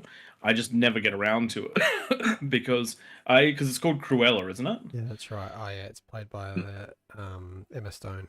Emma Stone. Very interesting take on it. Okay. Do we want to get this one Starting. underway? I am for starting right now. Yeah, I'll just keep 100 people waiting while I Google Cruella. Good evening, ladies and gentlemen. Welcome to Krakatoa. That's right, it's a blast from the very far past. And we are trying out a very large game, 88 peasants versus 9 kings. And the kings only have a 31% bonus. The reason being, if you look down here, they have access to 5 whole mexes and a geo, which is a crazy amount of economy for them. In the middle, you also have a player with 4 geos. You'll see them grow via wind and reclaim, and they should pop off nicely. Around the outside, every single part of the map stocked, particularly the very outside of the map. They will have a bit of trouble getting into the center from all the way out there, but if they build up and they push through and support the kings in the middle lane, they should be just all right. Joining me in the casting booth, we have Tank Tom and Twig, both of whom are being somewhat quiet, but for different reasons. Twig would like to keep his marriage intact, and Tank Tom will fall behind very quickly in this game. Please help us get him a new PC if you can. Looking at Kakado in the middle, going for an interesting strat, going straight into the geo rather than building any wind, just wants to get this one up, but I reckon it's not the right tactic. You can just see that ETA fluctuating, especially whilst building this second constructor. When that comes out, it's going to help. And we want energy going into this first geo. Once more energy. It's actually not bad. It's minute 45, pretty good. But I reckon the strat might be. I reckon the strat might be 2 or 3 wind into the double energy storage, then the geo, and you might actually be right on the money there. That's a very interesting way to look at it, and not something which I've paid too much attention to before. Could be a new meta. Unfortunately, building this first build power outside the range of the geo. Build them so you can hit all 4 at once, which you can do. All right, a bit more about this map. So we've been tinkering with this for the last 4 or 5 weeks. It's been very hard to balance. The only good balance we got was when we played it in the American time zone as a test. Crashed one of Nightmare's lobbies, and it was a whole bunch of people that hadn't played King of Hill before, so we didn't see the common ecos on the outside, so it was essentially T1 versus T2 in the middle, and the number of people offsetting the kings kind of balanced out by the fact that there was a tech advantage in the middle, whereas we see no tech advantage in our King of the Hills because so many of these players, like you can see peasants already going into T2 there down in the south. Jalio's already got his T2 constructor. Oh, what? Where is Jalio? Bottom left-hand corner. We did not put the... This is what I mean. We did not put the bonus high enough. So like the last 3 weeks, the kings have rolled the peasants. Peasants just haven't commied. 1 week we had map changes where these edges, like you can currently, I'm just going to select this commander and hit F6. You can see there's a lot of spots you can get up these random areas to the dry sea at the back, we'll call it, the dry hills. Previously there was only 8 spots, these ramps here were the only 8 spots to go up, so it was very easy to choke them. And it also meant that just naturally people just don't go help their neighbor in our games for some reason. And like if this lane here on the south was being assaulted, these players here just knew that all they had to do was defend this ramp and they didn't really worry about responding. Whereas in the last couple of weeks, we've actually seen a good response out of the corners, but not enough players. This week, we've got 98 players in here, 90 peasants, 89 peasants. So I'm scared that this is going to be the kings getting rolled. Having said that, there has been, a lot of pings, sorry guys. There has been a bit of testing done outside of King of the Hill by a few of the AllReasonNoLogic guys, and it is very easy to get these advanced geos up. T2 Labs all mechs is upgraded, even like pulsars built in the 10-minute no rush, which do quite well at defending. You can also build the Serb, but we have capped them at 600 range, because at their full 1400 or whatever it is, they just absolutely kill anything. Even at 1000, nothing gets through, nothing gets past the Serb. So we found it a little bit too easy to defend for the Kings, especially when you got Kakado up on the hill here. You can see all 4 Geos up. Energy income currently at 1800. That's huge. Going to detonate that commander, get the reclaim, maybe, we'll see. Waiting for a Resbot to get closer, and we're going to see T2 come out of them, and hopefully by the 10-minute mark we're going to see at least 2 or 3 of these upgraded to...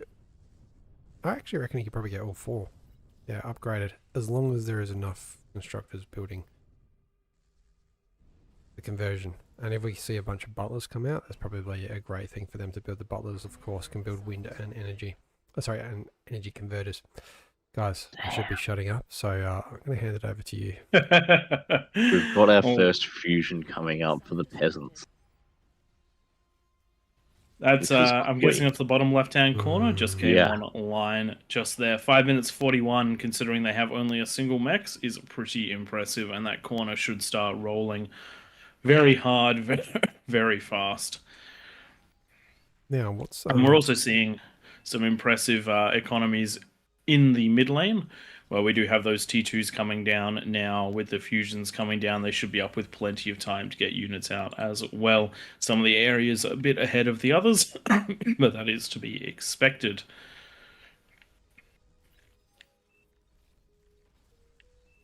Now, looking at the very center of the map, we're seeing that conversion-heavy style, where we have the 4 Geos up, and the first advanced Geo is about to go up.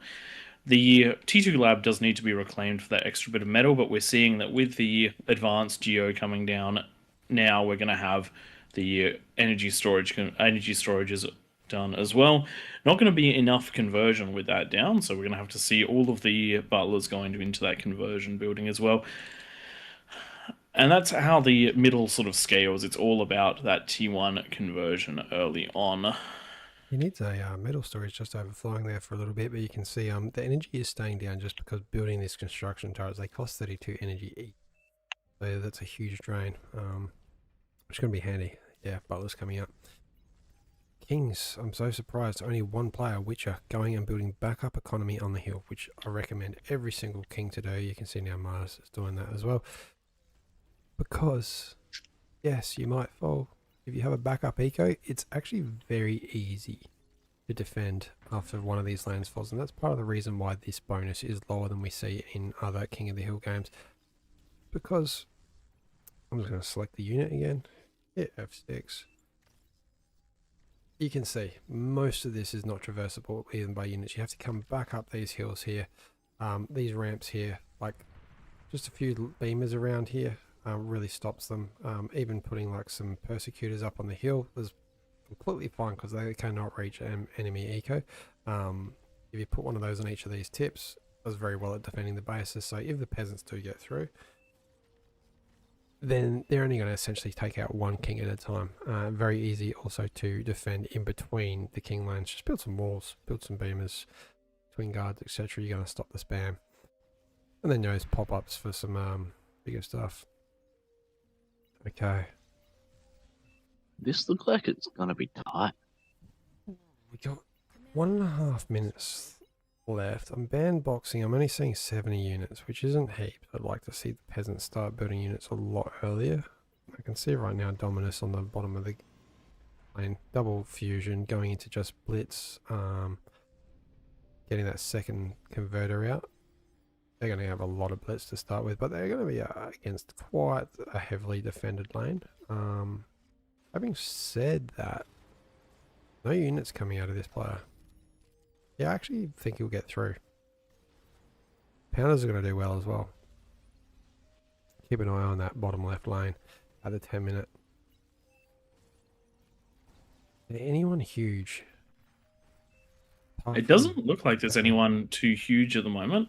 With 50 seconds to go, it doesn't look like there's going to be mad pressure only on one lane. And it is going to be going into a player that I just don't know if they're going to have what they need to hold this. You are talking bottom of map left, yeah? Yep. And are there any kings looking to push out at the 10 minutes? I don't see many units coming out of them. We do have Fat Boy on Mars Dex's lane at the top. We do have a bunch of gunslingers, but I have a feeling they'll be used defensively, and they'll also come across. Great to see this. A whole bunch of light mines on the top right, so it's a good way to put off someone raiding. Light mines underutilized in King of the Hill. There are so many choke points, God. so don't forget to use them. And oh wow, The two lowest OS players in the map Dominus next to each other yeah. as kings. And the units have moved. The lava is gone. There we go. They're This is going to rushing. be a problem. So this is the power of radars. Just seeing that there was way less here, and oh my god, they're going into eco. That advanced exploiter might be a Good to see massive... those units swinging off to the right to avoid it. Yeah, but it's Once still those done couple a lot of towers are damage. down, that's going to That be could have been placement. so much worse without that advanced exploiter. It's still going to be bad, but that advanced exploiter with 19 kills already, but weakening so much for the Twin Guard, still that is a player eliminated. Essentially, there needs to be a response from the middle of the map to deal with that one. Is there a response? Yes, they're building Razorbacks, but it's going to be too slow. The good thing is I'm These are just going going to to struggle to press get up that hill, F6. though. You can get up. There is a very thin pass. There's only a couple lanes that you can't get vehicles up. Sorry, just quickly, sorry. Golden Gooner on the left-hand side for Kings. Is that Pulsar too far forward? I think it is. It is absolutely too Yep. far forward. Yep, that's gone. Sorry about that. But it is well within the range of those defenses there, even though you couldn't see them. But this does put our players in a pretty bad spot because the two lowest OS players on the King's side have now essentially been eliminated. It is still going to be quite the shooting fest coming through the defenses here. What I said wouldn't be enough is turning out to do quite a good job, but probably not going to be quite enough. Still trading a lot just there, but the blitzers were already around through the map, and it does mean that Golden Gooner is going to have to defend against the units coming from the top of the map. Those ones are getting in. They are managing to be reclaimed, but more defense is going to be needed. Golden Gooner, if you are listening, make sure that you don't keep trying to build that pulsar right there. It has to its range has to end at the lava. Spider's going across the top of the hill for Golden Gooner, doing a really good job getting some damage in there, but cleaned up nice and quickly by the Kings. Top of the map, Usurper is trying to steal a beamer. Usurper has managed to steal a beamer. Unfortunately for that beamer, it's right next to a Fat Boy, so it's not exactly going to get a lot done here, but I still do quite like that. Another one about to be stolen as well. This one might get a little bit more done because it's not going to be attacked by the beamer. Oh man, Mars Dex. Tom, can you just Those write units to those in the kings? middle. Tom, can you write to the Kings that do not build the units? Like, I've been saying it many Yeah. times. I'm going to wreck it as soon as it's ready. just wreck If it they now. keep building it, Wreck I'm it gonna- now. Because it's just metal wasted. Yep. Usurper's doing a great job of capturing those units. Has forced a lot of them back. Just do bear in mind the location of your defenses. We do have to apply those rules equally. Okay, problem in the middle of the map. Tick in, and that first Oh, no. one tick, he's not Eat it, reclaiming eat it, eat it, eat it. Oh, Oh, thank that goodness. was close. That was damn close. All right. Though I don't think that's the end of the problems coming up No. towards the middle of the map. Those pawns are going to wreck that wind field, and they are going to decimate those converters when they get to them. And this is one of those cases where any one of the things that is very interesting about King of the Hills is that many peasants can be destroyed without it changing the landscape of the map too much. When one king is destroyed, it opens up the entire map for everyone, and the kings start taking huge damage because you can start going left, you can start going right, you can blunt offensives happening elsewhere in the map. And now we have Razorbacks swinging back and forth trying to defend this, but the units are just coming in on as many angles as they can find. Oh no, these Razorbacks are being pulled. They need to be pushed. And the fringe just giving Good away D-gun the out of the commander. fringe. I would have loved Problem to is have the seen him fringe just is walk the fringe is getting nice and close to the center of the map. It doesn't actually matter whether or not he gets destroyed. He's now close enough that his explosion will detonate the advanced one of the advanced geos, and all advanced geos will detonate if a single one. There we go. There we go. Middle player destroyed. Kings are now in a terrible position because they are defending through the backs of their bases now. That's going to be quite a hard one for anyone to deal with. Let's take 2 minutes. 2 lanes on the south that had definitely less experienced kings go there. They've fallen, which has meant that the middle has not fallen. But I feel like the bonus is about right given the other I actually think it wasn't too bad. The only thing is, the amount of pushing that the Kings have been able to do is very limited. You have Oodles, who's managed to get out into his direct opponent. His direct opponent's main defense was mines. But beyond that, the damage the Kings have done amount to essentially 1 spider push. So it's certainly not too... This is probably closer to good balance than we've had to date. Just simply some players not quite expecting the amount of force they were applied with at 10 minutes. Coming over the hill, we do have some termites from Caesarea. Managing to break their way into the base right now, but they are fighting down towards those beamers. Best shot is just to move away from them and try to find that eco, see what you can get done. You are in now, there are no units to respond, and all you have to do is find spiders on the top of the hill from Jalio. Jalio being in that back corner and getting involved already. 15 minutes and the units were already in the bases. That's what we want to see from those dry sea players. I'm actually feeling like the balance is reasonably good just looking around the map. Eco well ahead. If we just had a bit more experience in the middle, I think we're not far off. Last week we thought I think the Golden Child, and that was just too much for only 50 peasants. This time we've got 80. We had, I do think we had 90, 88 or something along those lines. I think the golden balance for this one, when we have this many players, is going to be around about 35 for the Kings. And then if we have 70, it's probably going to be 30, and then scaling down from there. I feel like the window for balance on this one is much narrower than some of the other maps that we've got. I feel like we're never going to quite hit it right either. We might fluke it every now and then. Because it all comes down to the number of players and how well they work together, just like it does with every map. And without established metas, it's going to be very difficult for everyone to get used to it. But if you look at players like Witch 3 has held very, very strongly, but they would still be quite vulnerable to spiders coming down through the over the top of the mountain between the 2 players. Mars Dex would be vulnerable to that as well, and it would lead to the middle of the map too. In fact, basically everyone's vulnerable to spiders coming down through that gap, except for potentially even Oodles is quite vulnerable to it. They just might have bought enough time to deal with it. But I do think that this will be a somewhat spider-heavy map. Now, guys, do you reckon we do another one of these with just only experienced Kings in the middle? Or do we move on to Raptor Crater for the last game of the night?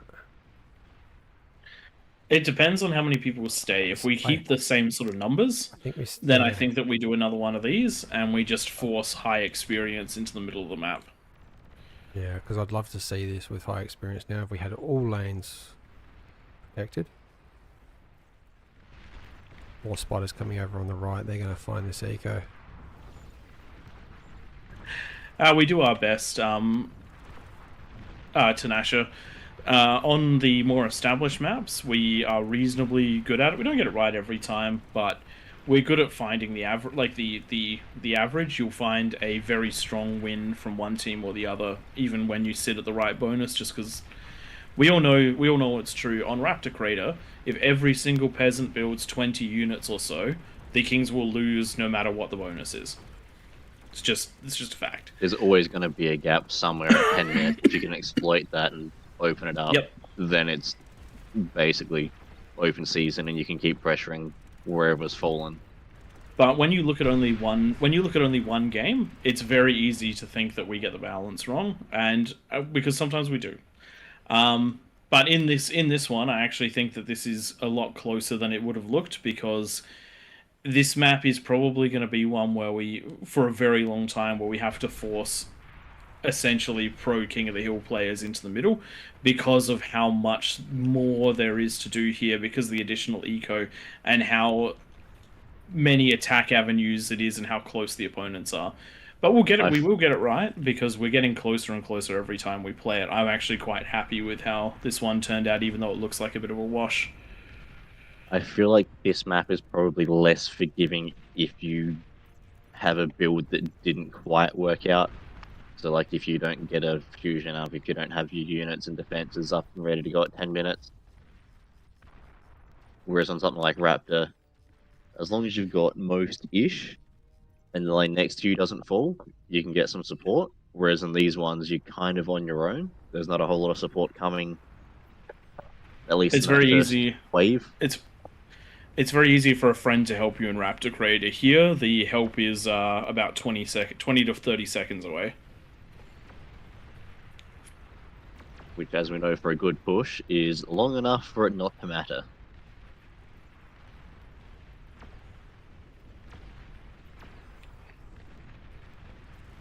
The Witch is doing well over there to have fronts that cover sort of 2/3 of his base at this point, and still existing. I'm about to get some really good D-guns in as well. Uphill Maybe. D-guns don't work. Maybe not. Got close. Blocked by the hill. Which are doing really well in this game, actually. Managing to expand that eco on the top of the hill. The That's fact what that it's Wonky still should alive do. up there is impressive. I think it hasn't been assaulted too much. One thing to, while we're sort of looking at this, one thing to bear in mind, if your defenses are around this sort of area, you're very complementary to everybody around you. It does mean you'll lose the low ground area, but if you set yourself up so that most of your economy is on the high ground, sharing with the eco player, it means that whole front area is essentially sacrificial no man's land and dead space. Yes, a lot of your mexes are down there and you want to hold it for as long as possible, but if the whole team plans for holding on these cliffs, the amount of overlapping defensive fire is absolutely crazy, because everyone only needs to defend one wing if everybody defends, because there is a player for every wing. One, Things like 2, 3, 4, 5, 6, 7, 8, and all the wings are covered. I am Those surprised ramps. we didn't see any tremors in this game. Tremors have been dominant recently in this, but they're dominant because people are allowed to get enough economy online that they can do a slow siege. This game was a very quick siege.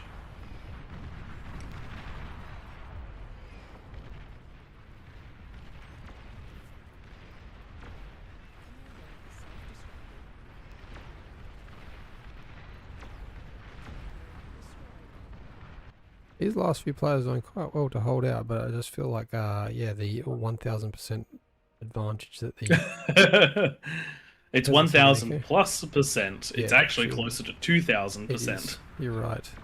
Fat boys Yeah. walking in the north. Termites are coming down, but they're being met by mammoths. I mean, if someone wanted to encourage the kings to resign, wouldn't mind trying this again. I mean, please stick around and we'll do this again as well, because I think we need at least 60 to 70 players in here to make it similar. This is definitely our map for the largest number of players. I think we'll call it there. Like, it needs to have at least 60 peasants to be played.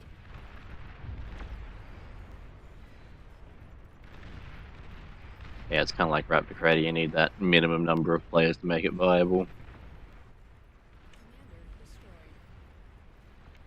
Alright, we're just down to the 2 players on the north. Got 2 kings left. 1 king left. Well, Wow. one com left. In fact, we have no comms left. Self-death. Nice. Well played, peasants. Unfortunate, yeah, I think we're going to limit this maybe 4 chefs.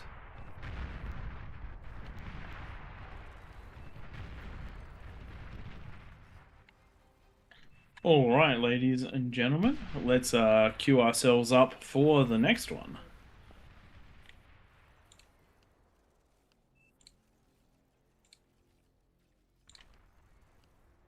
We're going to run another one of those, or do you want to finish with the Raptor? Let's have a look at how many people are in the lobby. I think we're keeping this 80 people, so we're going to do... I'm going to I reckon if we've got such big numbers, I'm okay with doing this one again. Hey, Dominus, just Hello. dragged you back in. You're going to pull the crew into the middle, and we'll do this again with people that know the build to make sure they've got defenses up at the 10-minute mark. Yeah, okay. I'll Only if you see guys if they want to. Yeah. See if they want to, yeah. Yeah, see if they want to, and we'll see you jump down. Otherwise, we'll jump to Raptor Crater if we can't get some experience down there. Yeah, I'll message some of them and talk to someone. I'll be back. Sure. All right.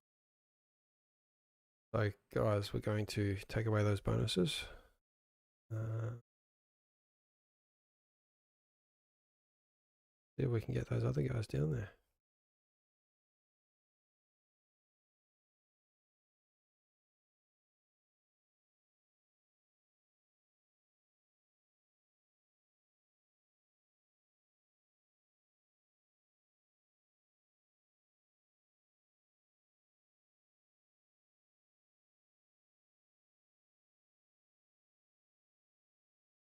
Watch behind's going down there. We're doing this one at 31, are we? I think we could give them maybe 32. Watch behind Smitch.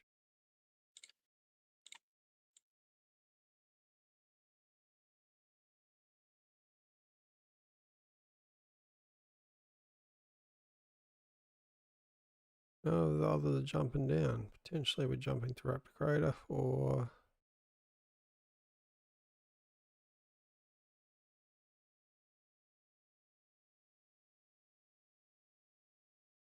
Chronos go down there? Oh, he was there. He's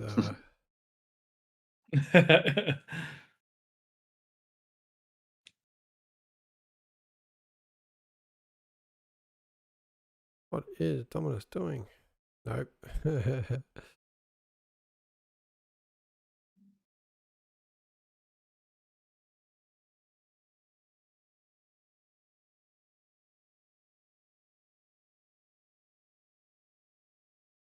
Yeah, that's fair. I jumped in to fill in as a king on this one game, and I could play the first 15-ish minutes. By 20 minutes, I was falling minutes behind and couldn't do anything other than 3 units in a direction and hope for the best.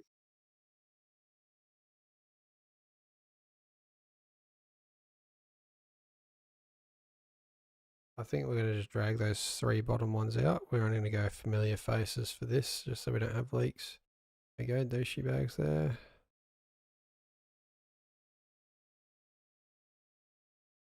Dominus is there. Remove the ones at the bottom.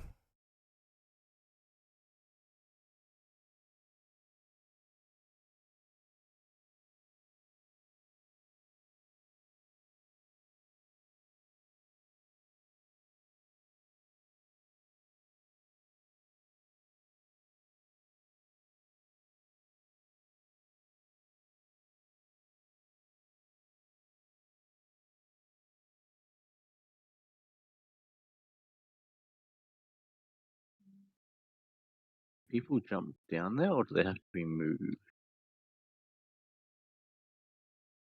Not sure. So we've dropped down to 65 peasants.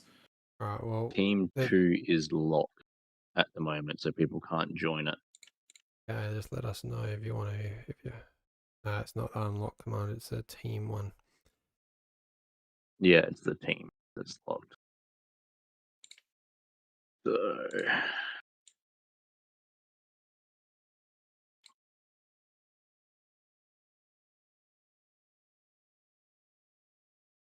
we don't have the Alright. powers to change that. We'll just leave Notaria down there then. I'm dropping the bonuses to about 28 because we've got a lot less peasants. No worries. These guys have been practicing with the 25% bonus, so they're the We've got 3%. Izzy Ride was asking to head down there, so I'm going to try and find him in our list of. He's at the top. I'll move him. Change team. Team 2. He can throw the bonuses.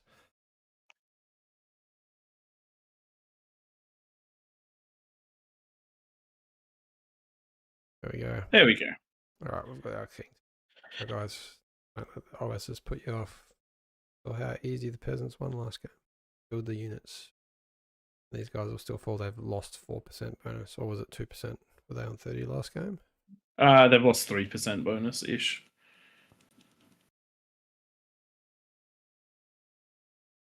Let's get a. Taking anyone that's AFK. Yeah, I'm Numbers just are going through slowly and done that. build up.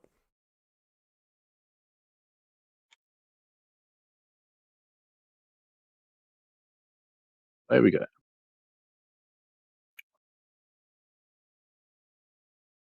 Back to Nintendo 64 worth of players. And Izzy Rudd, why didn't you join in? You might have to rejoin. It's odd.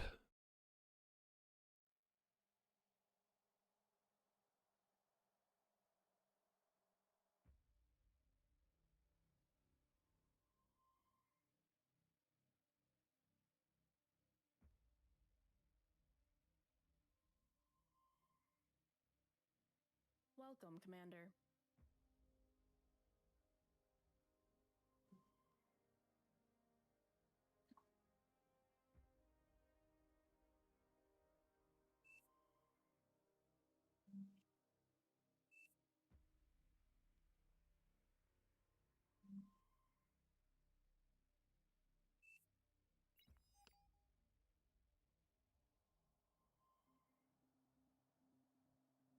I see Watch Behind up on the hill. They did quite good at it in practice. Now, for those peasants that are out there listening, the most important thing to do in this map is to co-op, is to fill the peasant ring with economy first and co-op there, so that you can put a lot of units down the lane at 10 minutes. You saw what happens when a single lane falls. You suddenly have access to 3 more players incredibly quickly and easily. If too many peasants are in the dry sea and they don't bring units to bear very early on, then the kings are going to have a massive advantage in this one, because the kings have those extra mexes, which means that their economy ramps faster between the sort of 8 and 15 minute mark than it does on any other map.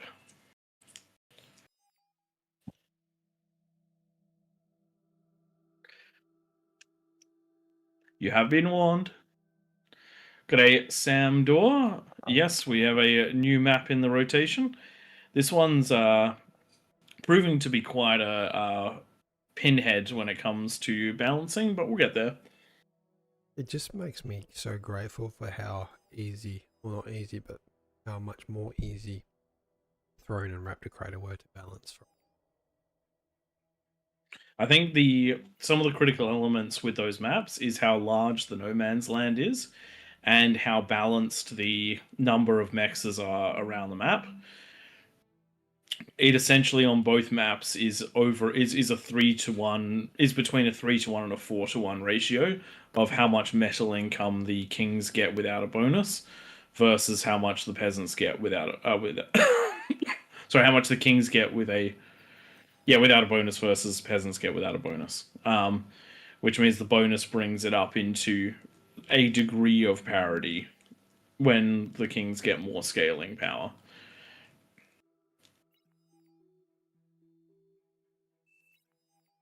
Yes, Dominus, you have no money, but 3 geos. Yeah, the rocket ship ever since the moderation of rocket ships started, I feel like they've become more prevalent in the game. It's almost like when you try to get rid of something that like that, it tends to have the opposite effect. Also, are we meant to be raiding across to the cup? Yeah, after the after Oh, COP. after the games. Yeah, okay. No worries. No worries. Anyone's welcome to go and check out the official stream, which is now streaming the Nation War. Just started. But if you are here to see Koth, stick around. And we will be raiding over to them after this anyway. So. Alright, I think we're probably ready to kick it off. Alright, I'll give him a notification.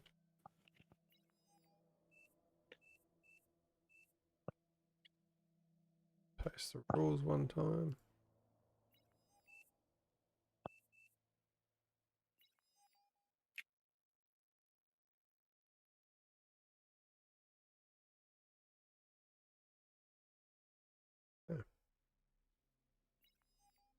Battle started.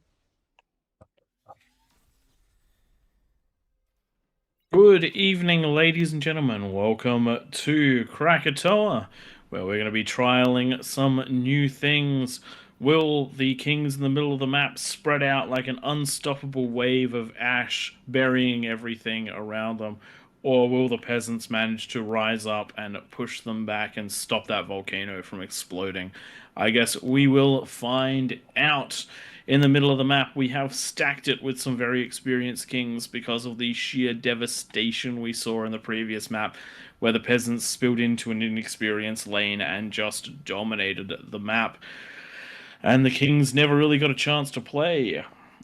But we also did have about 20 extra peasants then, so we've adjusted the bonuses accordingly. Joining me in the casting booth, we have Tank Tom, who is going to fall behind in this map, unfortunately, and we have Twig, who is silenced by his beautiful wife needing some sleep. So we'll see what we can do with the commentary with those guys talking as much as they possibly can. I'm sure you've got this, Prey. If anyone does, Until I start coughing. Prey's quite good at casting for a very long time. I remember the 50k event. I think you did like an 11-hour shift.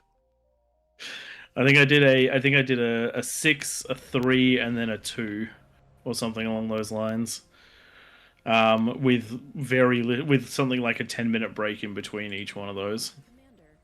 Yeah, I do believe I was quite delirious by the time we were doing a large game on I can't remember which map it was, but it's got the stream that runs down the middle. It's one of the special event maps. The AI does not like it. Special Creek. That's the one. Alrighty, so ladies and gentlemen, looking around the map, we are seeing the normal out of the kings. Looking at the fringe right now, you get yourself something to eat the trees, you get yourself something to build the mexes, you go into the energy so that you can get yourself up that geo reasonably quickly. In the middle of the map, we're seeing a different strategy to the previous map, where we saw a rush straight into the geo, utilizing energy storages. This time round, we've got the energy income. We've got those solar collectors. We've got the winds. Unfortunately, wind quite low, so an extra solar collector is needed. This player has little in the way of any metal. It's just what they can reclaim. They're going to then have to build those geos and convert their way to victory. Thankfully, with the bonus, they can convert a lot. Looking around the map, going to see some good commying happening over here between Rolling Dad and Rolling Son. If you are a father-son duo, that is absolutely awesome. I used to play RTSs with my dad. Bottom left-hand corner. absolutely awesome. I used to play RTSs with my dad, which is a very fond memory. So if you guys are playing like that, that is absolutely awesome. Down into the core of the map, we're seeing some commie going into the advanced spot labs out of a few of the peasants. We're seeing that in most of the major positions. That's exactly what you have to do. Even a couple of them with that T2 already out. Nicely done, because you're going to need it. Oh yeah. Looking around the map, though, King's doing quite well this time. We're seeing Geo's up in quite a lot of those positions. We're seeing T2 coming out in a few of them as well. We're also seeing a lot of the those mexes taken already, which is very nicely done. Something which I am super impressed in. Not a single lane is building defenses. Yeah. Oh, okay. Never mind. A couple of people have built defenses. Never mind. Don't build defenses until like 8 minutes, please. The money that you could put into your economy will pay itself back. If you think about it, you grab yourself a constructor, you can see that a wind turbine is 40 metal. If a wind turbine is producing 1/3 of a metal per 1/3 of a metal every second, then that means we'll say give it 5 seconds per metal. That means that the payback time for the 41 metal for a converter and a wind is I shouldn't have done maths on streams. It's 200 seconds, which isn't even 4 minutes, which means you should not stop building your economy, because it will pay itself back by the time you get to building the defenses. Just to put it in much simpler terms, if you build eco for an extra couple of minutes, you'll probably end up at the same result in terms of army and defense anyway, just with the bigger eco by that 10-minute mark. If not better. One day I think I'm just going to do a math stream, and we're just going to do all the maths of bar that tells you exactly how long you should keep building eco. And then they do an update and change all the values, and all of it's going to become invalidated overnight. Nope, it'll be variable based on win rates. It'll be fine. We're going to make an Excel spreadsheet and spread it to everyone. As soon as you said that, I could already start to see it, because I've already written something that's somewhat similar to be like, now, if I have these values, what are my breakpoints going to be? It's going to be a disease of efficiency. And then the kings will stand no chance, because all the peasants will understand to stop building defenses so early on. It kills me every week. Oodle's going into all the T2 metal upgrades, those mexes becoming advanced, and reclaiming that T2 lab. Very important to get these up as quick as possible. It's so important you build that metal storage so that your eco is maximized as early as possible in this game, using that T1 constructor to spread out the build power so that this T2 constructor can just tap and move.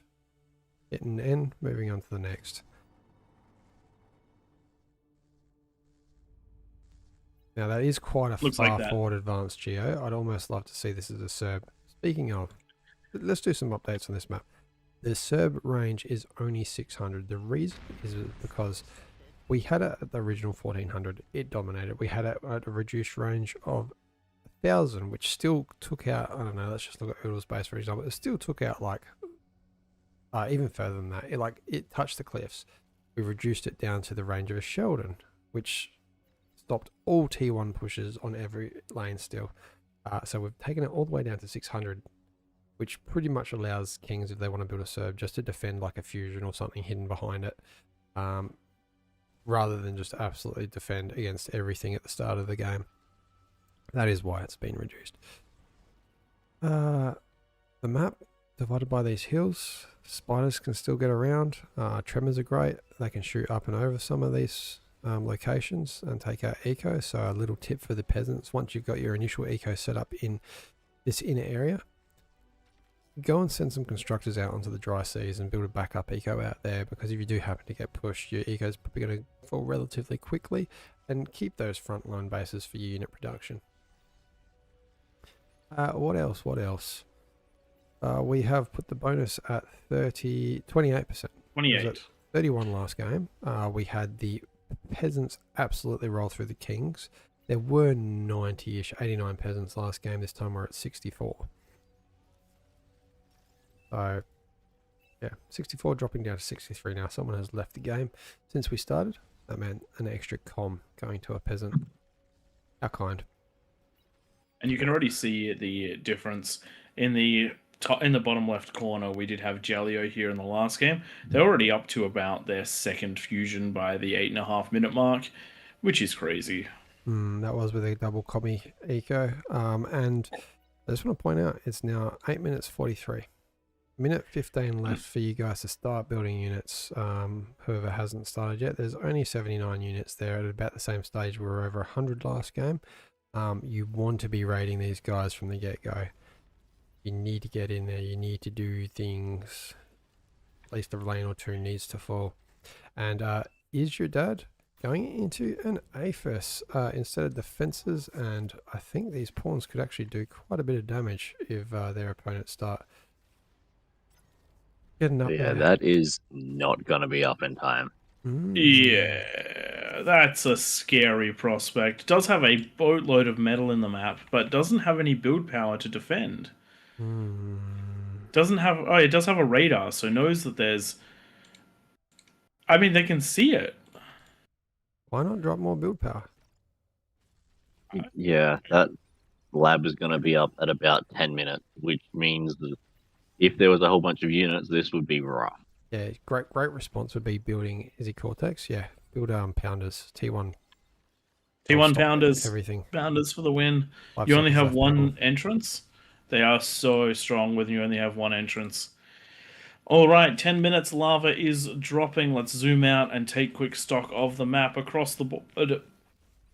250 units concentrated in just a couple of places. Big push coming here. Grunts, unfortunately... Oh, no. Oh. Okay, they took a good amount of damage there, but they've deleted the defenses. Oh, look at this. Is that a bed bug? Scuttle? Bedbug doing a bit. But if he gets the Geo, if they get the Geo here. Hide behind the Geo. Oh, no. Oh, God. He detonated Oh, them. God. If that had been a surround bonus on the Geo. Oh, and that was Oh, man. game Oh, changing.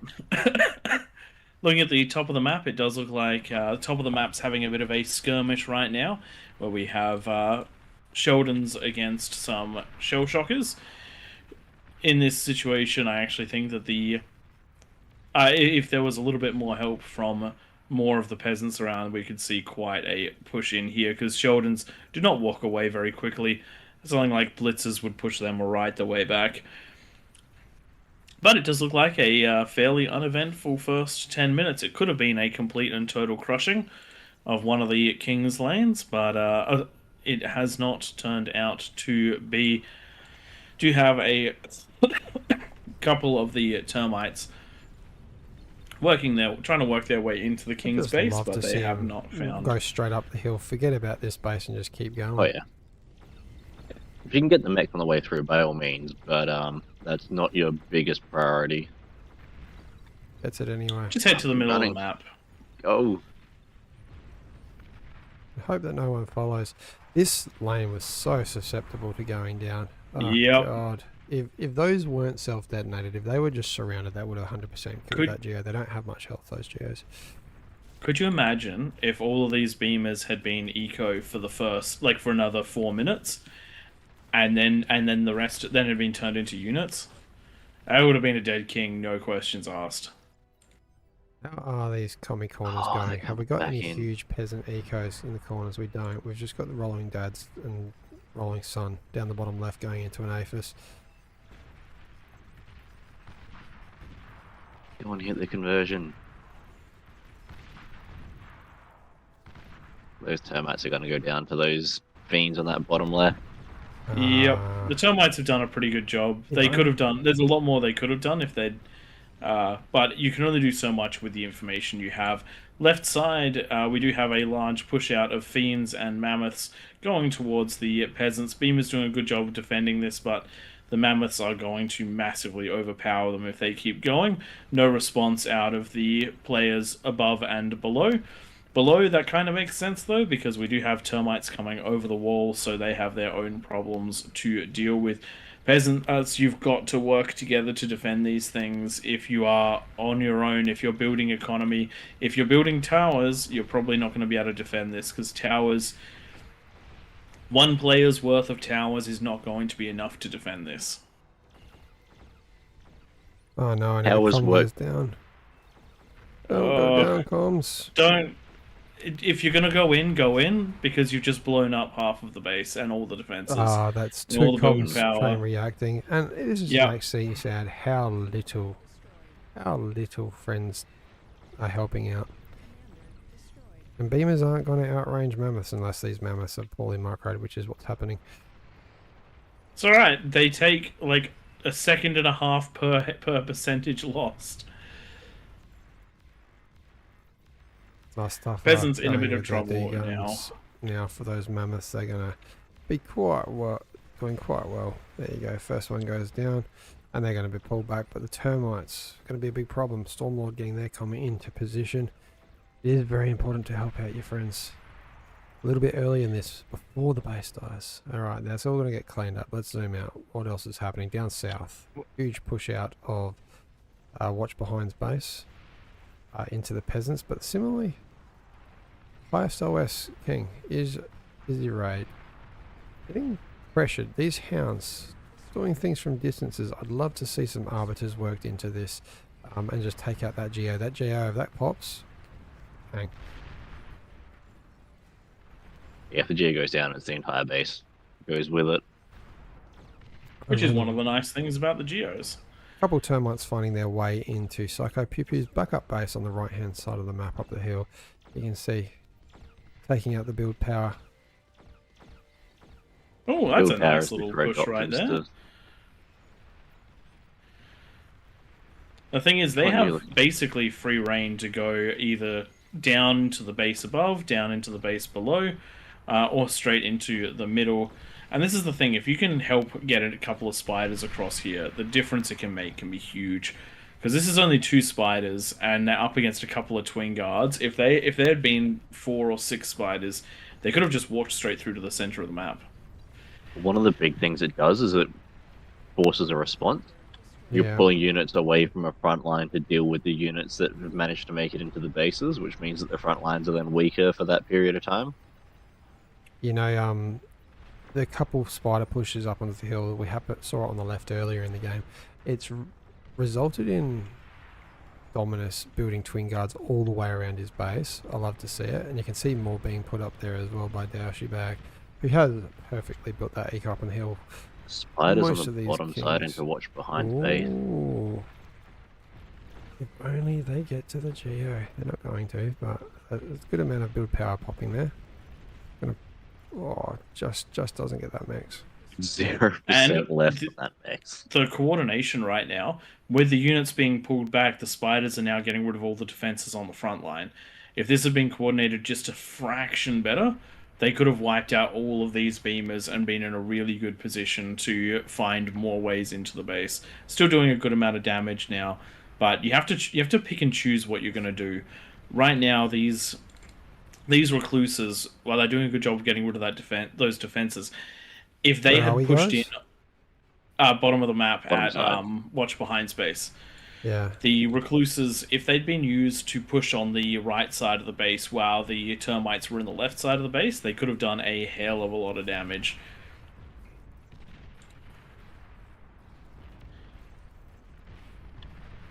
We're seeing some good use of arbiters across the map.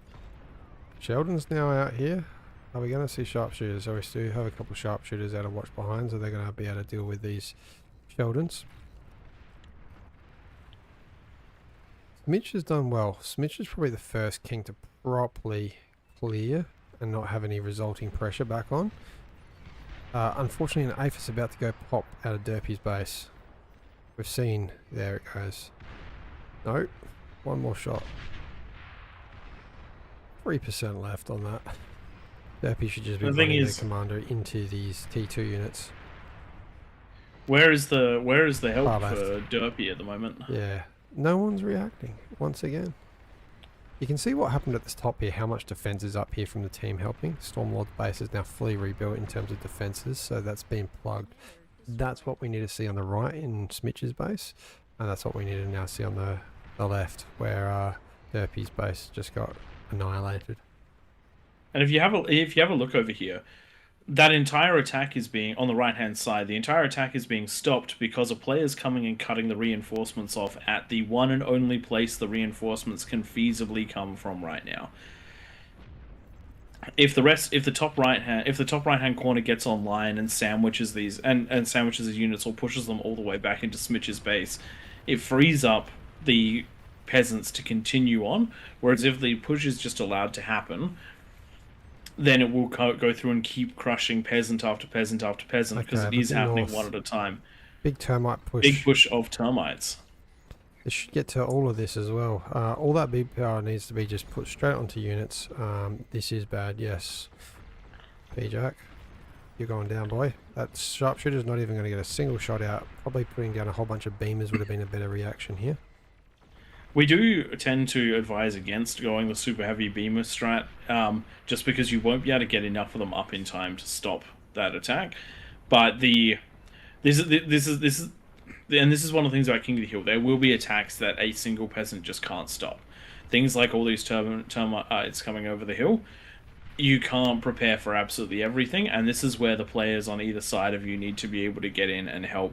So, for example, we see all of these Centurions defending just to the right of that base, and a pulsar put down to defend across that area, but the threat's gone, and those Centurions could have been sent in to try to help it, but that hasn't hasn't happened. A couple of NX1's pulsars, they're just almost breaching. We're going to leave them. They're just slightly far forward, but right on the edge, guys. Just remember to keep them back. If I watch behinds push through on the south. This is turning into a relatively even game. Peasants still definitely ahead on eco. But the Watch King's behind had definitely, and even the lanes that have fallen are somewhat contained. I hate to see players just defending their bases instead of trying to retake this ground. It's important to get every little bit of advantage you can, because the further forward the defense is, the more time you have to react. And the more space you got to fall back through as well.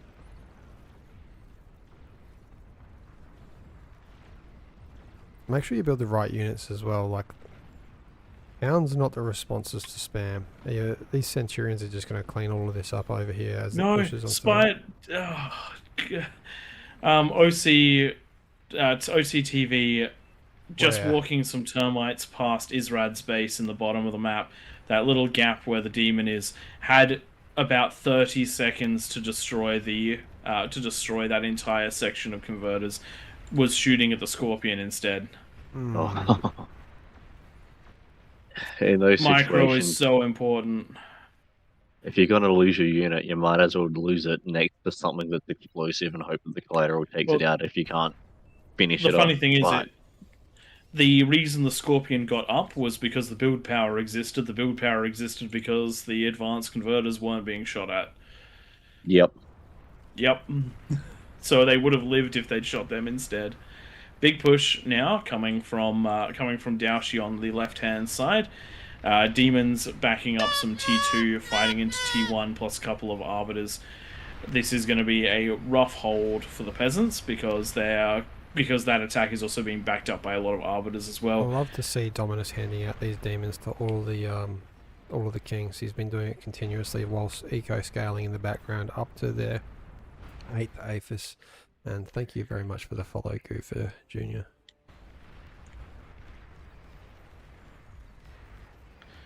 It is we need to see more and more of the peasant power coming to shut this back down. Unfortunately, though, enough damage has been done. Check it out. These Shivas being added to the mix here, they're just about in range of that advanced geothermal. If they get targeted at attack ground on that geo, it only takes a couple missiles to knock this down, but the demon's going to be here just in time. So close. Come on, sharpshooters, take out that demon. Do it. Wolves are a good idea around that. Backed up. The sharpshooters need to get out of there. You don't want to lose those sharpshooters, because if you can keep building that stack up, you can get more and more damage done, and you can be stronger for that next position. Unit retention is absolutely huge. Twigger, I believe one of our it was either a road game, or it was a practice for a road game. We were in a horrible losing position, but I kept 5 Titans alive despite them losing probably 30 Titans worth of HP, and managed to walk them all the way into the enemy base. Unit retention is huge because we had the lower income. Gonna get there. It's Get there. and the demons down. Watch behind's com. No. Pulsar is up, which means you want to spread those. Units out, so only one can be taken at a time. There's Razorbacks and they're not going in. Cobalt Moon, what are you doing? Oh my god! Why wouldn't you send the Razorbacks in right now? Oh yeah, the Razorbacks will just wipe that spam as soon as we get everything in. They keep the spam away from the sharpshooters, so the sharpshooters couldn't get shot. The Kargis are going to get hit now. This is probably the last great chance of... Got Kargana's coming over the hill on that lane next to it, coming out of... Kargi's taking some damage from the Persecutor, but that's Kargis can get quite deep when there's not a lot of DPS. How are these players not pushing? Shame. And he's taking him away. He's pulling back to defend against the Kargis. Worrying about their own base when you could be winning the game. You know what? The advanced geo just got turned into a prude as well. It just got turned into a prude, so it's no longer even much of a threat. Sheldon's doing a good amount of damage to that pulsar. It is going to go down to the next missile or two, which is good.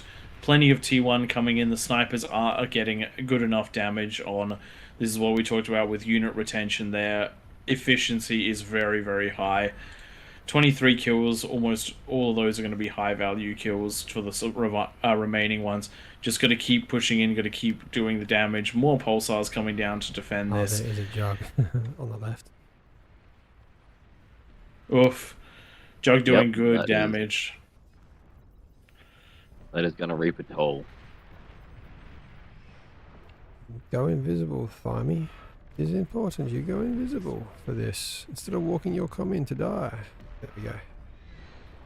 What do people think of that new little stop sign when something's invisible? It definitely makes that's it to do with easier. hold fire, isn't it? Oh, it's hold fire. Oops.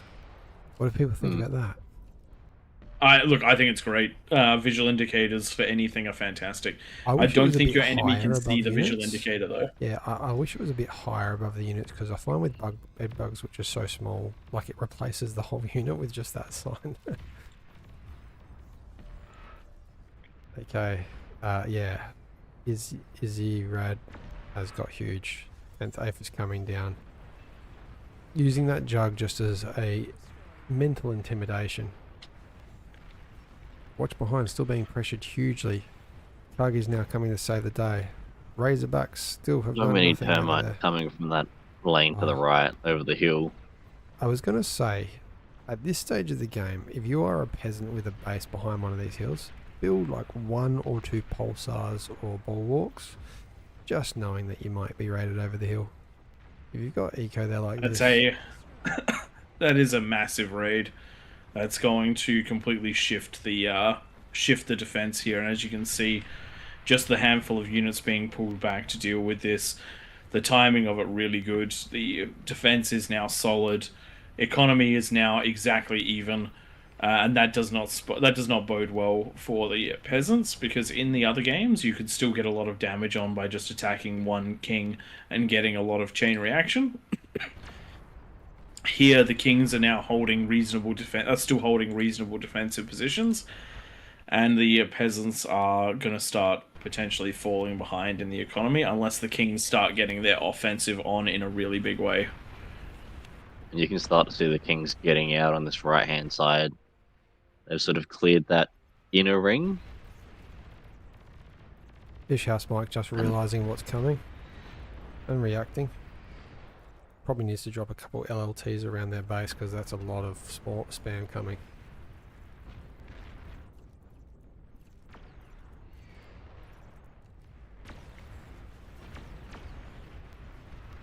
Watch Behind's managed to hold on long enough with that support that came across the hill. He's now been able to, I want to say, clear up most of what's in front of his base. Fortunately, going to get all the reclaim and resurrection themselves. Peasants definitely had an opportunity to take Watch Behind out. If those 3 Razorbacks walked forward, I'm positive that would have been a win. Oh, 100%. If those 3 Razorbacks had gone on the offensive, they would have cleared, at minimum, they would have cleared the chaff, which would have meant the snipers weren't under threat for the pulsars because they wouldn't have been in vision range, and they could have easily pushed that little bit forward to get effective shots on, because the shots went into things like spam, which is just not what you needed in that situation. The walls would have held out for a little bit, but the missiles from the Shivas would have been able to take the fusion before it was converted into a prude. But that's one of those things. It's very hard to make the exact right call in that situation. It's By much the easier time to make the those units... calls when we can see everything that's going on across the map. Yeah. But sometimes it's worth just risking it for the biscuit. Whole bunch of Seeing Kargis now Vanguard. coming out of Izzy. That Juggernaut's decided to start walking in. Try and clear the path. How close can you get before it detonates? Not very, if I'm being honest. But you have so much economy.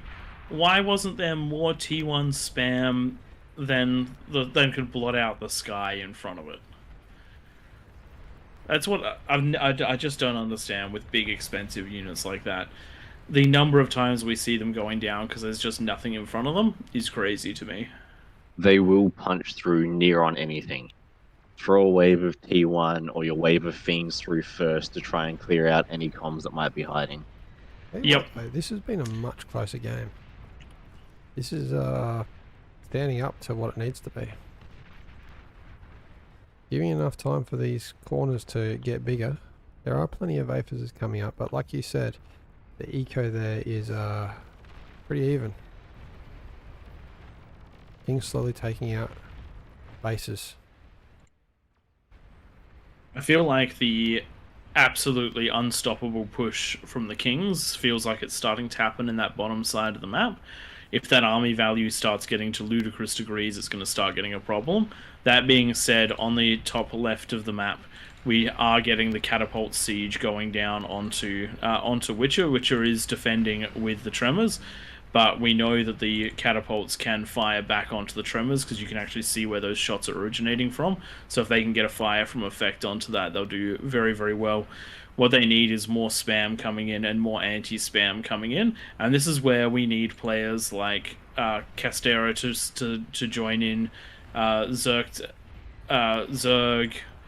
Raw Dog, all of these players that are still building economy. Right now is make or break, because you've got a player that has those siege units. If you can give them the vision and the safety, you win this here. You can genuinely win this against Witcher, because Witcher only has 500 metal income. Between this corner, you can massively out-income that, and you can massively out-efficiency that. And with what's happening on the bottom left-hand corner of the map, now is the time to do it. You have to start putting pressure on the Kings if you haven't already, because the Kings are going to start putting pressure on you in a way they haven't before. Once you start getting into that sort of 1 to 200 metal, you can produce a lot of spam. Yep. That is enough to get lines pumping and overwhelming those defenses. Ideally, you say wait for a minute, build up a nice big blob, and then throw them in all at once and make sure that you open up those defenses, put that pressure on and force an opening. There is about 50,000 metal here ready to be reclaimed in front of Izzy's base, where that Kargi push happens. So commanders, if you want to get big, just start reclaiming this or rezzing it and sending it. They are. Rolling Sun is rolling on that metal, and they've got quite the economy to be that they could be contributing. It's really interesting where I'm at. Oh, have they all died? No way, they all died. Top left in Witcher's base, it was actually looking really bad for him. There was like 5 catapults that were just hammering their base, but they've all been taken out. No, they've just moved back. They're just in between yeah. the two bases They're getting replaced. repaired. Yeah, there you go. There you go. Unit retention. The problem is that because there wasn't tremors. enough help from the rest of the team, counter catapults are being produced very quickly from Witcher, which means that soon there'll be more catapults, and Vision War is currently in favor of Witcher. Tom, so close. Stormlord is using rattlesnakes shooting over the hill on the left, and I mean they're not shooting at eco, they're just slightly going onto the green. I'm gonna let this one go, but we would remove them if this was done earlier in the game. Try and keep all your shots so that they don't go on any of the green in your enemy's base. It's in range of 1 Twin Guard and 1 Rattlesnake. I agree with the call. If it was in range of the Bulwark, I would actually say we gotta clear it. Yeah. It's just one of those things. Be careful with them. And also, just think about this. This is 6,000 metal worth of rattlesnakes. Sorry, 7,500 metal worth of rattlesnakes. That could be something like Quakers. Quakers would do way more in this situation. What I'm surprised about with the peasants, why haven't peasants built Vanguard and just gone up onto these hills and shot the kings? I was wondering about that. There is, just go player view. There is visibility. You can see where the bubbles are. You can see where hills are not defended. Just put some freaking vanguards up on these hills and start firing indiscriminately. And even if you bounce off of the bubbles, looking at Izzy's base, like you're going to bounce off the bubbles, you're probably going to hit something that's going to chain react. All right, bottom left-hand corner, Israd is pushing out with his behemoths, juggernauts, and Kagi spam, as well as regular spam this time. Is falling into a massive amount of fire from Shivas, from Vanguards, and it does look like a couple of the players in the back are starting to come online. But this is a lot of HP that they're going to have to chunk through, and they're going to take a lot of damage doing it. Could do a lot more, and CSCHROR, you sure? Put your comm on invisible and go and degun this shit. You've got watch behind, and the lane next to him is getting out and about. That's a lot of units that are flowing through that lane. If they were to swing up, that would I hate to see cause this here. Just havoc to the right, on that front line. These couple fusions being built on the front line of the peasants. This is a base that already this person has just come and rebuilt it all. That's not Look, what if you you've want res some them, fusions. by all means, if you're building them there, at this point, that is a risky proposition. But yes, the Kings are starting to push out in all 3 of these bottom lanes in a big way. The spam out of the fringe is crazy, with the Juggernauts somewhat protected. That Juggernaut on 1% HP, just by the way. Still getting his laser shots off, and I've talked about this, I think, 4 times this game. Unit preservation. Every single additional kill it gets is an additional kill it gets. Tips that middle value fractional by fractional. There's a single vanguard up on this hill on the south, and it's shooting at units instead of at eco. What the hell? Just shoot up over the the hill. explosive bit. You have the... wait, actually. You don't even have to be flat. You can shoot anywhere. The turret will shoot up and over the hill. You know where the build power is. You can see it. You have vision that tells you where the build power is, and it tells you it's not in a shield. Just shoot it. Oh, dead. That's... Oh dear. This is going to get build power on this left side over here. Those termites coming into... hit the build power, not the turret. Oh, yes. Hit the build power. Oh, man. Israel's lost a huge amount of build power here. Unfortunately, isn't going to lose the conversion.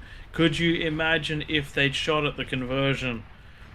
That's My all you need God. to shoot at. If you come across a bug, people love shooting build power. Shoot That's conversion. so much build power. And the thing is, over on the right, the fringe just got huge. Oh, they didn't even see it. They legitimately didn't see the build. They didn't have vision of the of any of that. The terrain and the way where their vision was. They didn't know where Oh, any yeah, of they can't they see it. can't see any of that conversion. The Vanguard actually It- shot right, was lined up to shoot right at it because it wasn't on hog fire. It shot its first shot at something random, and got Yep. taken out by the Kargis. It's looking good for the Kings right now. The right has been taken over by Dominus. Oh yeah. That's the fringe is out as well. Top of the map has finally broken their lane, and unfortunately we have Astral Claw building a Juggernaut. Look, and a fusion and an Aphis at the same time. Juggernaut does not win in the situation you're in right now. Aphis is not what you need. And next to them, we've got Love Shield also building an Aphis across from More units. More units. Where are you talking about? very top of the map where Oodles is attacking. Just Oh god, into the Aphis. could you Just drop imagine any unit. if that? Could you imagine if that Juggernaut was 2 demons? It would be more than 2 demons. It's 78% built. That would be. Yeah, I know, but if it was 2 demons, be the 3 demons. whole economy would have lived. I would Unit go demons choices. over jugs when you're Unit largely dealing with choices. spam. Jugs are only valid for dealing with other large targets or for pushing into the base as a large target.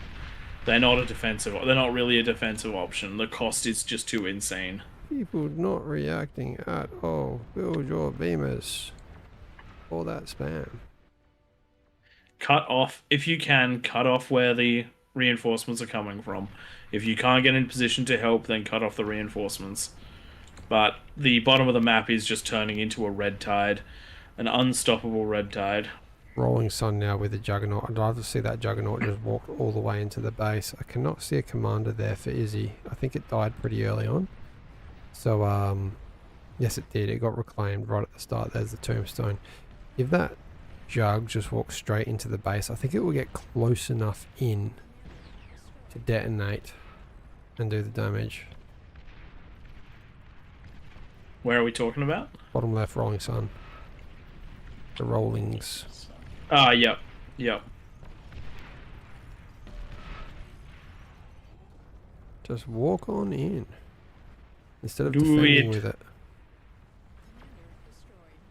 But you can only, like, you know, it's I mean, there's a Titan that's sitting right back on that front line. Just build The it. Just go in. Just go in. there's no vision though. They don't know where any of the targets are. Because the thing is that that Titan, look how far forward the advanced energy converters are. That Titan could easily get a laser off onto them before the Yeah. bulwarks could kill it, If you have and that would units, chain people just react. Go in, like with them, until That you would come wipe across all something. of that build power. The Razorbacks here and the Titan could actually, if they had gone about 10 or 15 seconds ago, those Razorbacks could have won. Could have killed everything here. I think it's still possible, but Dominus has now reacted. Now there's those units coming through. Yep, and we've got the Juggernauts that are about to be Finally, out. termites More on bulwarks coming down. douchey bags base on the left. The king, he might actually get the build pad. No, once again, players targeting. Oh, there we go. He did get the build power. Gets the build power. And he gets to the converters. So close to the converters. Can you see the converters? I don't think he knows where the converters are. No, you can't see them. And this is where that early vision help. Like, this is, even if you don't win with an early attack, Knowing where things are.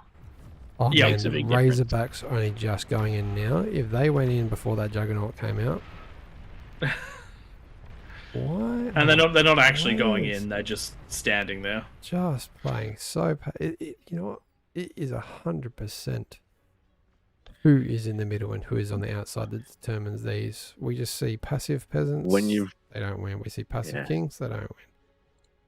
When you've got things like your Vanguard, if you can see bubbles, skip off the back of them. See what you can find. Something could go boom sooner or later. Yep. You don't need Like- to know where something is. At this point, it's been going long enough. There's probably lots of stuff. This back left corner here,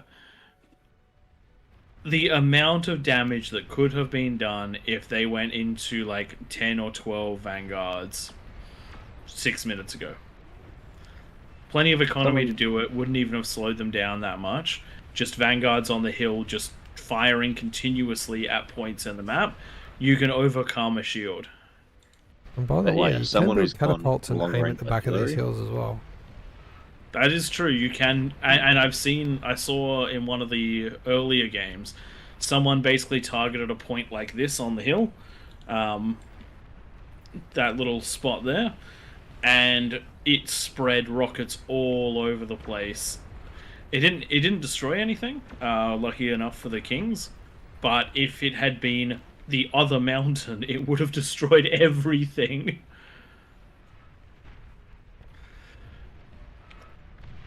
Peasants managing to hold a lot of this back, but they just really need to. They really need to focus on units essentially, and sieging units, and pushing damage as deep into the enemy base as they can. Because right now it's just units destroying units. Yeah, get inventive, guys. You don't have to win with the typical build. You can put stuff up on these hills. You can build up unit numbers and just rush areas at once. Distract the Kings in one direction and attack in another. What I love to do with my air attacks. Send some stuff down one side of the map, make them pull all their units to one side, and then I'll just go in with the bombers on the other side. Yeah, You could even try a Nostradamus maneuver. Yeah, I haven't seen one of those in a while. I like the mini Nostradamus, just building a beamer out of the get-go and and a heavy transport, and just go and put that on the front line.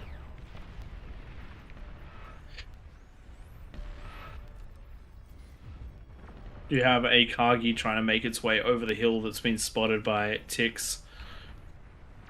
Rolling Sun needs to remember to drag your energy slider up if you've got units relying on energy. And see, every time this... Oh! Vanguards fired over the hill into Izrads, and just took out all the conversion. And most of the build power. Finally something happened. That needed to happen. That's huge. Unfortunately, They were targeting it's only just swung above the economy bubble. a little bit, because that energy is just now being converted by the rest of the team. But there you go. All it took was 5 vanguards to swing across one of the most powerful economies in the game. Now what we need to see is the base here being, or these 3 juggernauts being degunned, or 4 juggernauts being degunned, and then just everything pushed through this corner of the map. Everything pushed through this gap. That player cannot build, can barely build right now. Go, go, go, go, go. Just go, go, go, go, go. Lloyd getting into position to take out 3 of these at once, I reckon.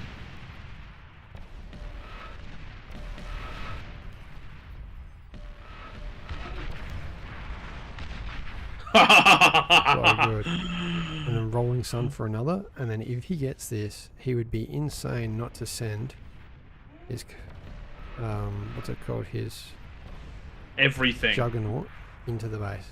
Go. Yep, just go. Just go. Everyone It's a bomb. It's a bomb, just walk it in. Just walk it in, blow up the front. It's all that needs to happen. It just needs to go in, back it up with the demons, get some spam rolling through. This is it. This is how you win the game right here. This is the opportunity of a lifetime to absolutely destroy the Kings here, because it's going to be so hard for them to get enough damage onto that Juggernaut to stop it from Control D'ing in the middle of the base. All you have to do is push. All you have to do is push everything on this lane that can be put on this lane right now. Because as soon as this opens up, the Kings are in so much trouble. Because everything is somewhat even right now. And once The again, right-hand get the side vanguards is- on the hill. Support from above. Just keep going. Just keep going. Probably a good move out of Izzy just to walk theirs into the army to take out all the demons. Oh no, he's put 2 earlier command on that self-D. No, cancelled. Good.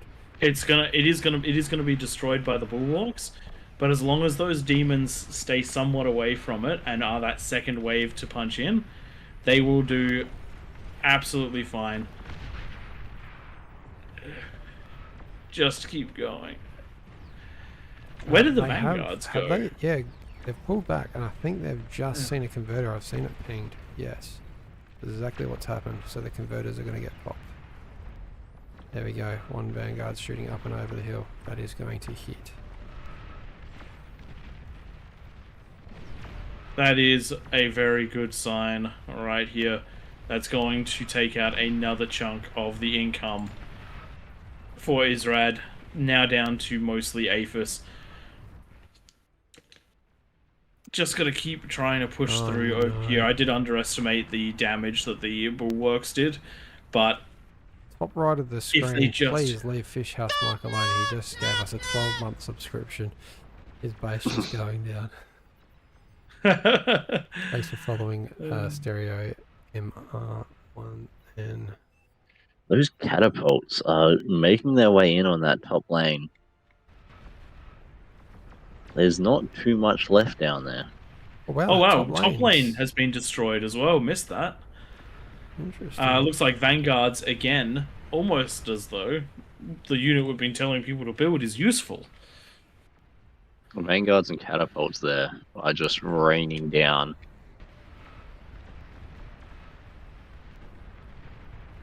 Kings still have plenty of economy, and they are still doing plenty of damage. Looking over the bottom right-hand side, we've got the spam that is really starting to get in. Thankfully, we do have a few of the players here starting to get their units on. Unfortunately, not quite the right type of units from everyone. We're getting the Titans coming up when what we really need is plenty of those Razorbacks to push everything great back. to hold that breach. This is huge. Finally, we've got Krakatoa somewhat even. We've had a king fall. We've had lots of peasants fall. Eco is dead even. 0% and 4% fluctuating. It certainly is a bit of a slogfest right now.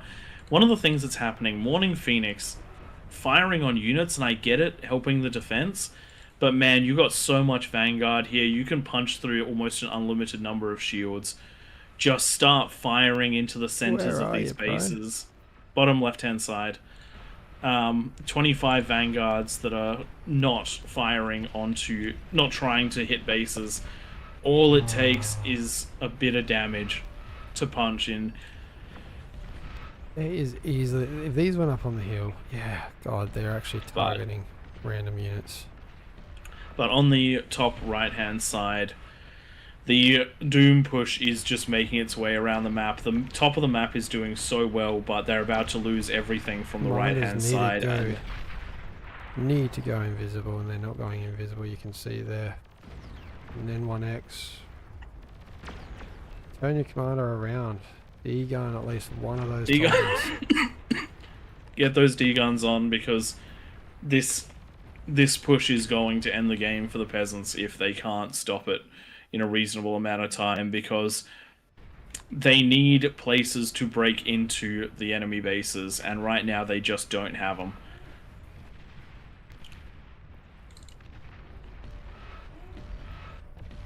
There we go, Vanguard's finally starting to fire on some good targets. They've punched through one shield, they've got another one to punch through, and they're aiming for the shields themselves, which is not a bad idea.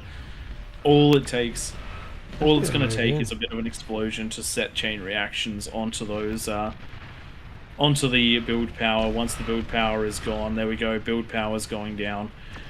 It's going to slow down the unit production. Just got to keep trying to break your way into the king's bases before the top of the map completely falls. They're doing everything they can to hold at the top of the map. This was one of the areas where the game could have been won, but with so much coming from the right-hand side now up, it is causing problems.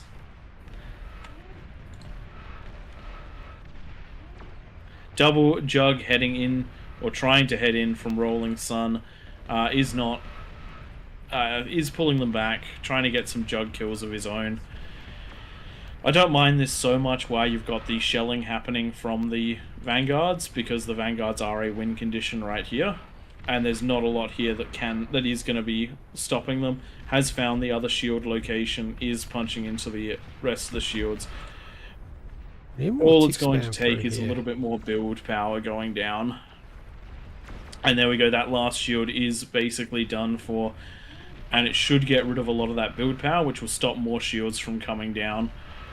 Without more shields, these vanguards will just be able to shell in. It does look like this could be the lane to break it all, and the units have started to slow down in the top of the map as well. The Titans are having to fight ticks, which, you know, they're pretty good at doing that, but the ticks are also probably going to trade cost effectively somehow, because they're ticks. And there's nothing here that's particularly good at killing ticks. Not to mention comms coming up to try and deal with them as well. But we do have the middle of the map coming out in force. Ooh, we do have a pause. There's some EMPs on the left-hand side. Whereabouts? I've deleted them, but because I'm lagging behind a bit. There we go, they're gone. Yep. Looks like those have been dealt with. Just remember, you can build them, just use them defensively.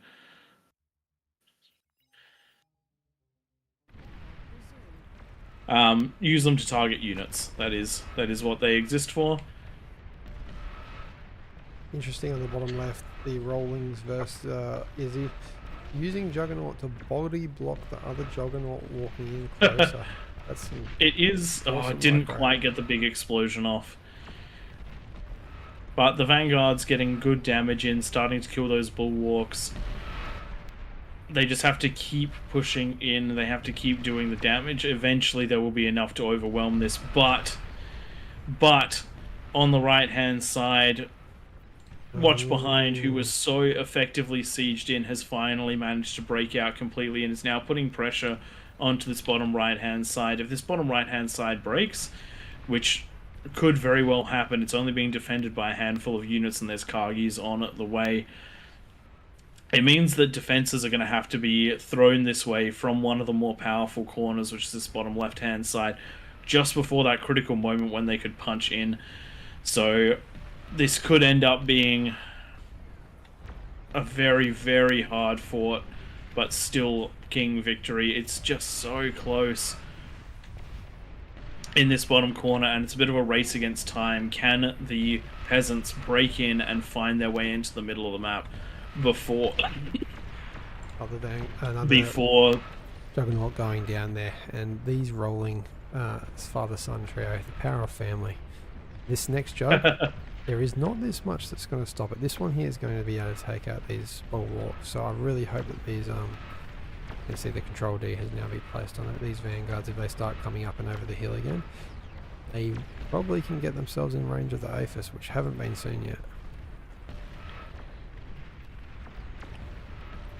I like to see the spiders coming over. Now we've got webbers. Great idea. Get the webbers over the hill for that vision.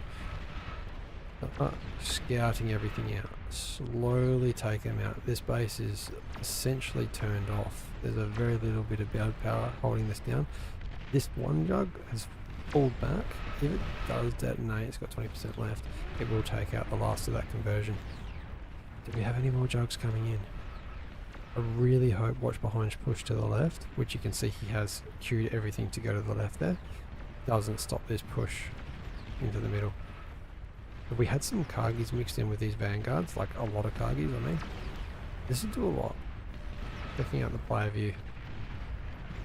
I can see the last of the build power. Need vision into that APHIS stack. Oh man, this is so hard. I want the peasants to win so much because of how hard they've been fighting. But I also, like, Watch Behind managing to be in the position he's in right now after that crazy amount of siege early on. I don't even think I have a favourite horse in the race anymore. I want to see both sides win the little victory they have here. Damages to APHIS in Izzy's base. Oh man. Flash damage only. Oh, he's pulling them back. He's Yeah, pulled them back. He had to. The demon will take them all out. I would like to see all of these vanguards. If all the focus. vanguards had gone across the hill, it would have easily shreked the demon. But because they're on high fire rate, the demon is massively out-moving them.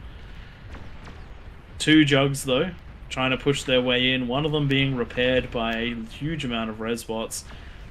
It is currently looking like the health is approximately stable. Oh, no, with those res bots going down, it's not going to be approximately stable. Snipers trying to help as well, but they're looking pretty close to that explosion too. That jug just needs to get into the... Oh, there we go. Aphis is gone. Very nice, hefty chunk of energy taken out, but the Kings have got that big siege happening on this bottom side. Actually, it looks like Watch Behind has been deflected.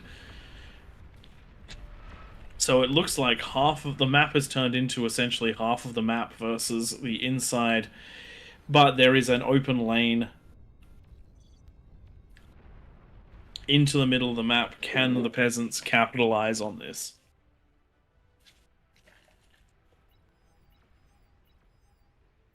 Luckily, there is still some life in the bottom right of the map. You Aphis, these guys are rebuilding though. The left is just huge for the peasants, and they're still ahead on eco. After all of this, I suppose after taking out one of the king's bases, let's see these last 2 jugs die. And there is going to be a path into the middle of the map now. I'd love to see these guys actually come in and go right towards Watch Behind's base. And that takes all the pressure off the bottom left of the map. Watch Behind falls. Morning Phoenix, so many vanguards, but they've just been firing at ground essentially. They just need to keep. They've now got a good amount of fire going into the enemy base. They're firing up at the Kings, just mass firing in all sorts of positions. You know you'll punch through the shield with this much firepower, and then those shots will start landing. Doesn't really matter where they land at this point, as long as they're landing. Oh, shield just comes back online in time. Aphis is destined for failure. And when that Aphis goes down, it's another lane that can really start punching in. He just targeted the freaking Juggernaut. The distraction that units create. Just target. You don't need to kill the Juggernaut. The snipers will kill the Juggernaut. There have been so many Juggernaut explosions in the lane that used to be Izrad that the lava is back. God, that's a lot of firepower to dig.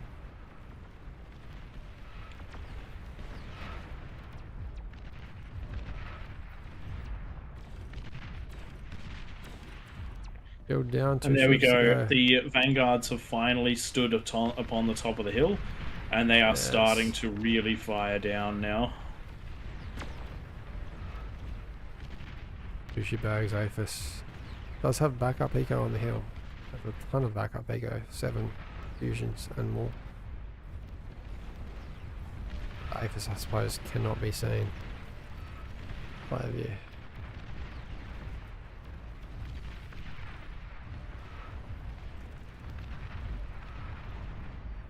Thermite's coming over the hill for that vision. I like to see it.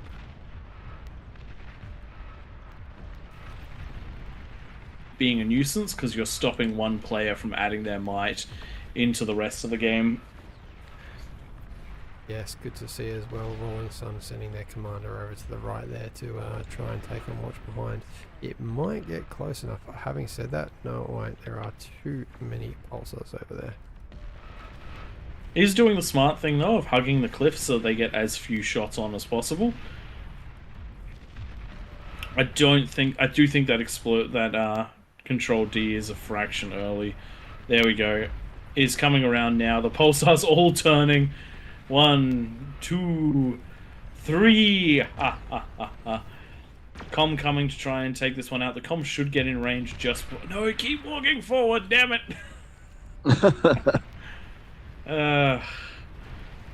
Never stop walking forward with a walking nuke. Finally, that Aphis in douchey bags lane going pop. And that Finally gone pop. The If they can And that get is to two the middle, kings. That's 3 kings technically down at this point. Just need to keep the pressure on. That number of vanguards can do so much damage if you just keep them if you just keep them rolling forward and give them vision. I do You like don't need to throwing back units all- under their feet. They might actually all kill themselves to this one Karganeth because they backed up over the hill instead of doing Yeah, what those- they need to do, which is walk forward over the hill so they can direct fire it. Just get some T2 into your mix for that vision and... Oh Yep. no. The damage that's going to be done by them. I mean, All it you goes down have, pretty so quickly. if you have that Karganeth, right? As soon as it's going in vision, make sure that it's looking like it's walking into the vanguards, because the vanguards will predictive fire, and based on the high trajectory, there's plenty of time, which means the shots will fall well short of where it's actually going to be, because it will run into the vanguards themselves. You can get 7 or 8 vanguard kills just by having a unit walk at them when they're in a pack this large. They have more than enough firepower to kill things, and they don't discriminate about what they kill when they start hitting. Correct. Does look like a whole bunch of them are about to be taken out by this juggernaut here. They have surrounded it for maximum damage, but that also means they have surrounded it for maximum damage to the explosion. But pumping their way in, Juggernaut getting closer and closer. We do have a huge amount of defenses being built up on the wall. The Vanguards really need to get there before those defenses come up so they can have an easy time sieging through. Just get the damage on, break through the shield. The shield, just basically target fire the edges of those shields and you'll be just fine. The units do look like a bunch of them have been told to fire at it. As long as you can keep something in front of them to keep the spam away, to keep the Shivas away, that sort of thing, these Vanguards will just keep advancing slowly but surely into the base. It does look like another Juggernaut explosion trying to make its way into Watch Behind's base. Psycho Pew Pew going with a huge Kargi push over the hill trying to take out this Bastion of Mustafa. Building jugs. That jug is 8 seconds away from coming up, and this will be enough to probably shut down all these Kargis, but not fast enough to stop it from killing the eco, I don't think. Hopefully these bulwarks are enough to do. The bulwarks and there's quite a lot of pop-ups here as well. Problem with the pop-ups is they're right next to all of that conversion, which just took them all out. T2 defenses do quite a lot of damage to Kargis. The pop-ups in particular very, very strong. Does look like the bulwarks are taking their toll as well. We do have the Kargis on the high ground helping as well. Don't think the Kargis are going to get the eco, which is a very lucky thing, though very little in the way of defenses left. Com getting a really good D-gun there. Fire. Why is the Jug on hold fire? The lab's got them set to hold fire. That's not what you want. Is that so they can get out before accidentally killing things, or who knows?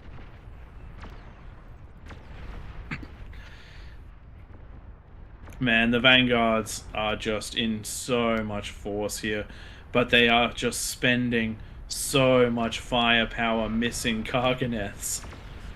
Mm-hmm. Like, You want your holy Vanguards hell, hitting the bases Watch rather than hitting behind. units. Might has get breached cracked. here. Oh no. Not yet. he Watch might Behind's offense has been blunted, finally. These jugs might actually get in. There's 2 of them, Charge. and the one at the front's at full health. All it has to do is get close enough that when it explodes, it does the damage. Hell, I don't even think you need to self-D this one. I think it'll just... I don't think there's enough here That to one single behind is conversion. low. Get that conversion, boy. No, yeah, maybe the self-D is the right Like call. deep. There's still plenty of pulsars around. He's seen the APHIS. He's seen the APHIS. I almost cancelled the explosion just to... APHIS Nah, one it's was it? definitely got it. You're not going to get a chance to redo it. Rip. That was a pretty good chain reaction right there, and that is going to peter out Watch Behind's offensive on this bottom hand side. Unfortunately, it's not going to be much of a reprieve because Smitch has been absolutely pivotal in punching down this the last of the bottom right-hand side. And it's going to take over Watch Behind's offensive push towards the bottom left. Top is holding steady, but Juggernauts are starting to walk in. Actually, I think that's a friendly Juggernaut. Don't retreat the friendly Juggernaut. It'll blow up in your base. God. I just noticed how many Aphis they have down in that corner. And it was a lot, but It's that's huge. I gotta get a good many. picture of this. This will be a very slow video, but it will be This is... well, considering that I think we're at... every second is 2 seconds. that is just huge. The war machine. Looking at the hill of Krakatoa. Destroyed. Oh man, we have a behemoth making its way into Witch's base, dueling a Juggernaut, and we have on the hill all of the vanguards. It doesn't really want to stop on its pathway in, and it's hitting the shield generators too. That Jug is body blocking the behemoth there. It is. Intentionally. And it's all the Vanguards are killing me because I've been playing in Throne. I've been playing with Vanguard Razorback, and I'm just thinking like, do I miss this much opportunity with my Vanguards?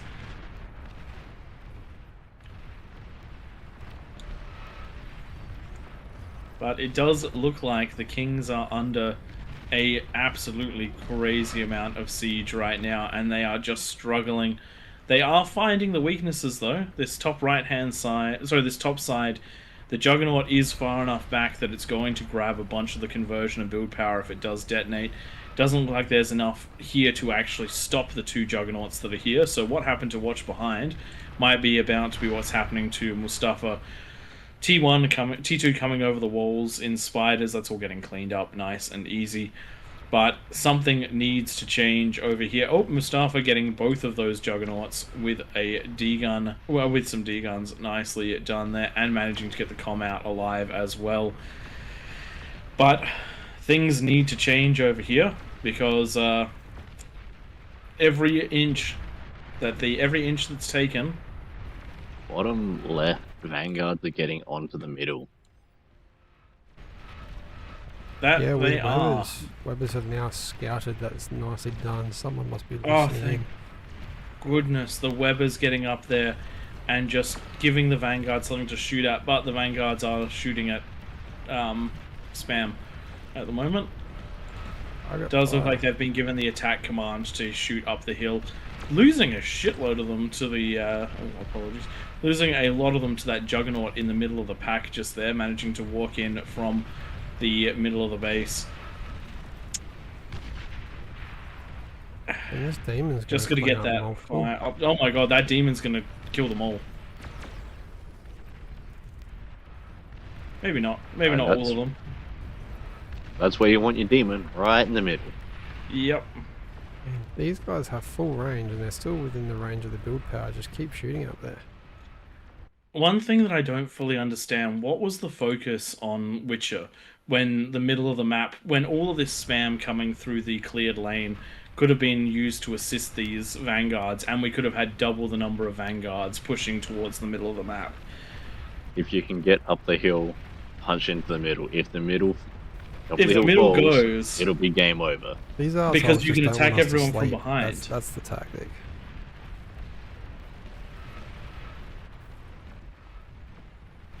You can just see how well protected everything on that right hand side is, making sure there's no surprise pushes coming through.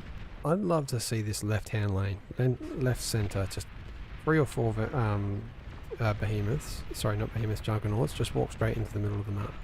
There's only demons and pawns coming down there. There only has been for a At while. this point, you've got enough flow of units into the middle Yeah, that if you can just throw them in.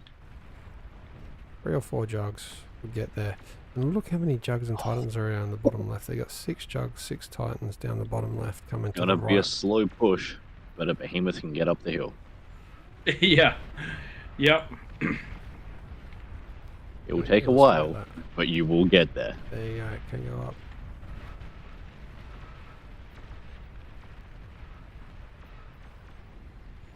And that's the sort of thing that requires a response, because if the behemoth makes it to the top of the hill, that is game over. Looks like we've gotten a Juggernaut into the last of Witch's base. Has stopped moving, unfortunately, so it's not quite in a position to stop the production of the catapults. That has cleared out Vanguards. all of that front line, though. Vanguard's starting to move forward as the behemoth starts to make its way up the ramp. Just got to keep making your way in, getting the vision where you can. Another Juggernaut's managed to get into all of the Vanguards. This target going up the hill's giving perfect vision. You just see how much the follow-up Vanguards take out all the Twin Guards and defensive structures.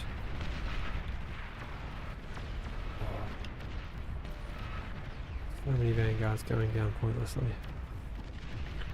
Yup.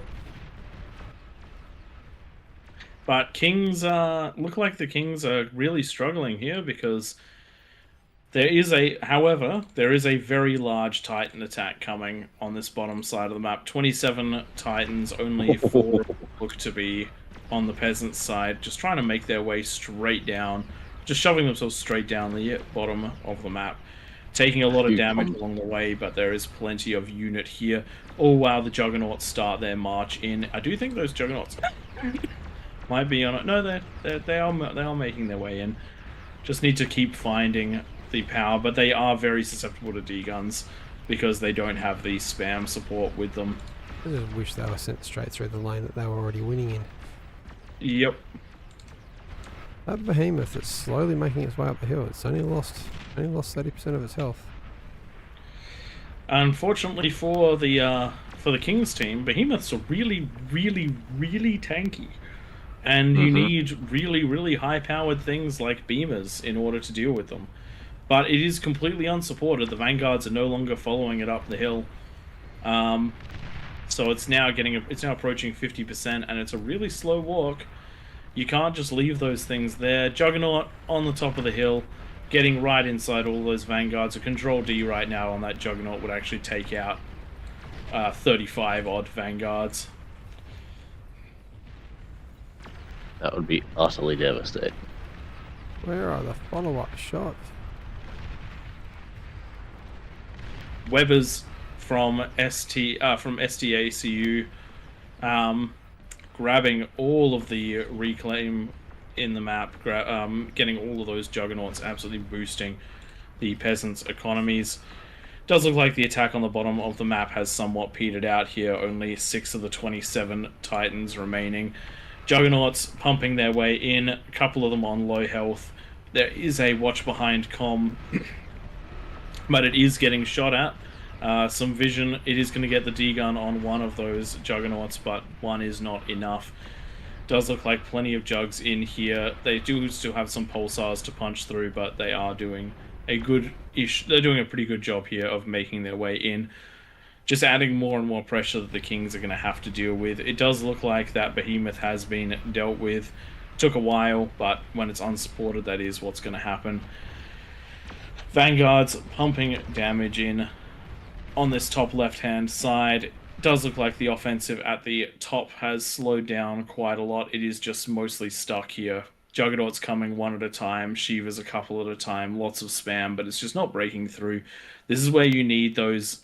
A really good build queue here would actually be, instead of the Shivas, it'd be catapults on fight commands, just so the catapults start building up in massive numbers so you can start punching through. Could be enough to make a difference.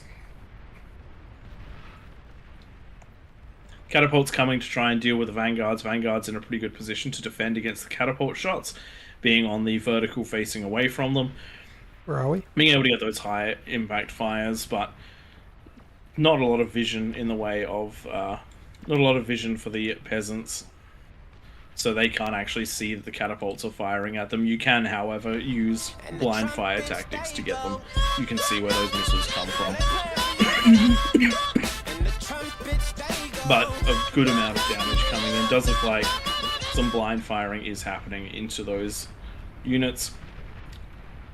They are going to take a very hefty chunk of damage from this There we go, 3 of them, 4 of them. 4 of the catapults taken out just there. 5 of the catapults taken down from a single volley. And thank you for the raid Beyond Horizon Official. Is Nation War's not still going? I thought that was going. As Nation War's already finished. Probably not. Maybe with more games than last night. We have been here for a while for this round. Yeah, we have been here for a while. This game has gone for 1 hour, and in real life it's been nearly 2. It started at just after 10 o'clock and it's past midnight, I think.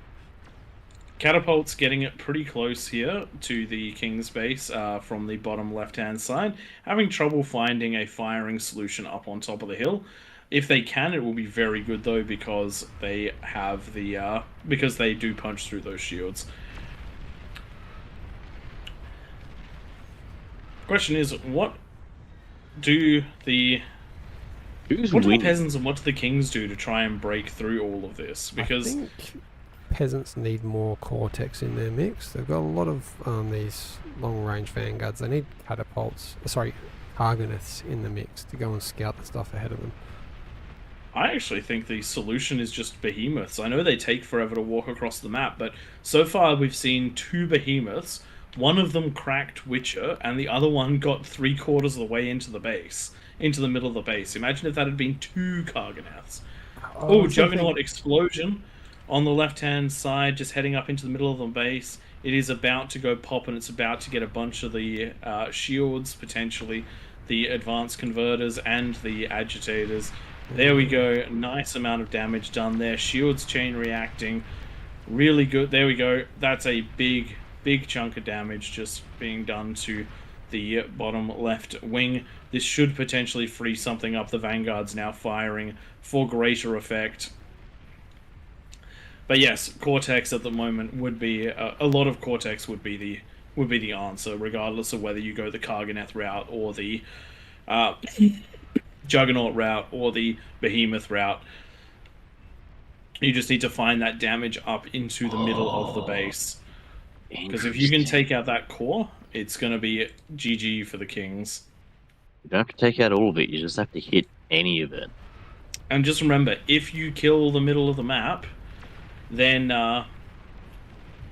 you will have the game is won. The peasants only have to take the middle of the base.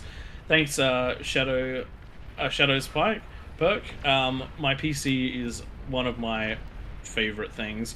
I've got a water-cooled 11900K with some very overclocked RAM and a 4080. Everything in it is overclocked to its actual limits. So it is doing the best it possibly can. Twig's on a 9950X3D, so he is doing better than me. That's the one you're saying, Shadow, is mine. Yeah. Recently upgraded. But Praise looks a lot better. My PC, hardline, water-cooled, with the graphene liquid in it so that the whole thing sparkles. It's fantastic. But in a manly way, I might add. It sparkles in a manly way. It is the centerpiece for the room that it's in. It is. It is. And it's very purple. Peasants, where It's are the these correct jug colour. marchers? There we go, over on the right. Juggernaut getting through, taking out Smitch's base. Oh no, the one below. That is the 3rd or 4th attempt in there. Smitch grabbing another one with the D-gun right there. Question is, how many more are coming that way? Where are the peasants going to break through? Kings? Oh, actually. King's top Peasants lane. are in a bit of trouble in this top right-hand side. Oh, yeah. Sorry, top left-hand side. Jugs have gotten in, and the top defensive bastion has fallen. All it's going to take is a little bit of stuff getting into this top left-hand corner. If they can get into that back corner, that's going to be game. So This is basically a base race of who can get in first. Because whoever peasants, draws you first really blood, got to start pushing. Push harder. Your time is running out. And across the top there, that is largely just masses There's nothing. of spam. There's nothing between. This huge Stormlord's eco is will get hit if they don't react. It's only spam coming. There's nothing big coming out of any of these bases. But spam still needs a response. There we go. That's a decent response just there, the Centurions, but the Centurions are no longer walking where they needed to walk. People coming back from Nation Wars comment now just came back. What's happening? Still the same game. This is it is the biggest map that we have in King of Hill. This is a 28 by 28 in comparison. Throne and Raptors is 24 by 24, and we put a whole bunch of kings in the middle who know how to play this. These are the guys that practice this map, help test and set up this map. So they will manage to hold those early onslaughts, and the peasants scaled big in the background. Check out this. This is just a casual 51 APHIS just down this bottom left. Just 51. You know, not that many. Not that many at all. Also, unit compositions have been somewhat atrocious out of the peasants. You can see all these vanguards. They've in the last hour of my life, they've gone from there to there. The thing is, the Vanguards have done so much in that they have been the factor that's broken every single base except for two. But they also have done so little at the same time. I would hate to see the efficiency of these units. I mean, they've done a lot. The thing is, the efficiency is probably pretty good because they've been firing at spam lines for the last, hour. What we haven't seen, though, is just Kargis, even Titans, doing this over here on the right. Rolling Sun, Rolling Dad down the bottom left.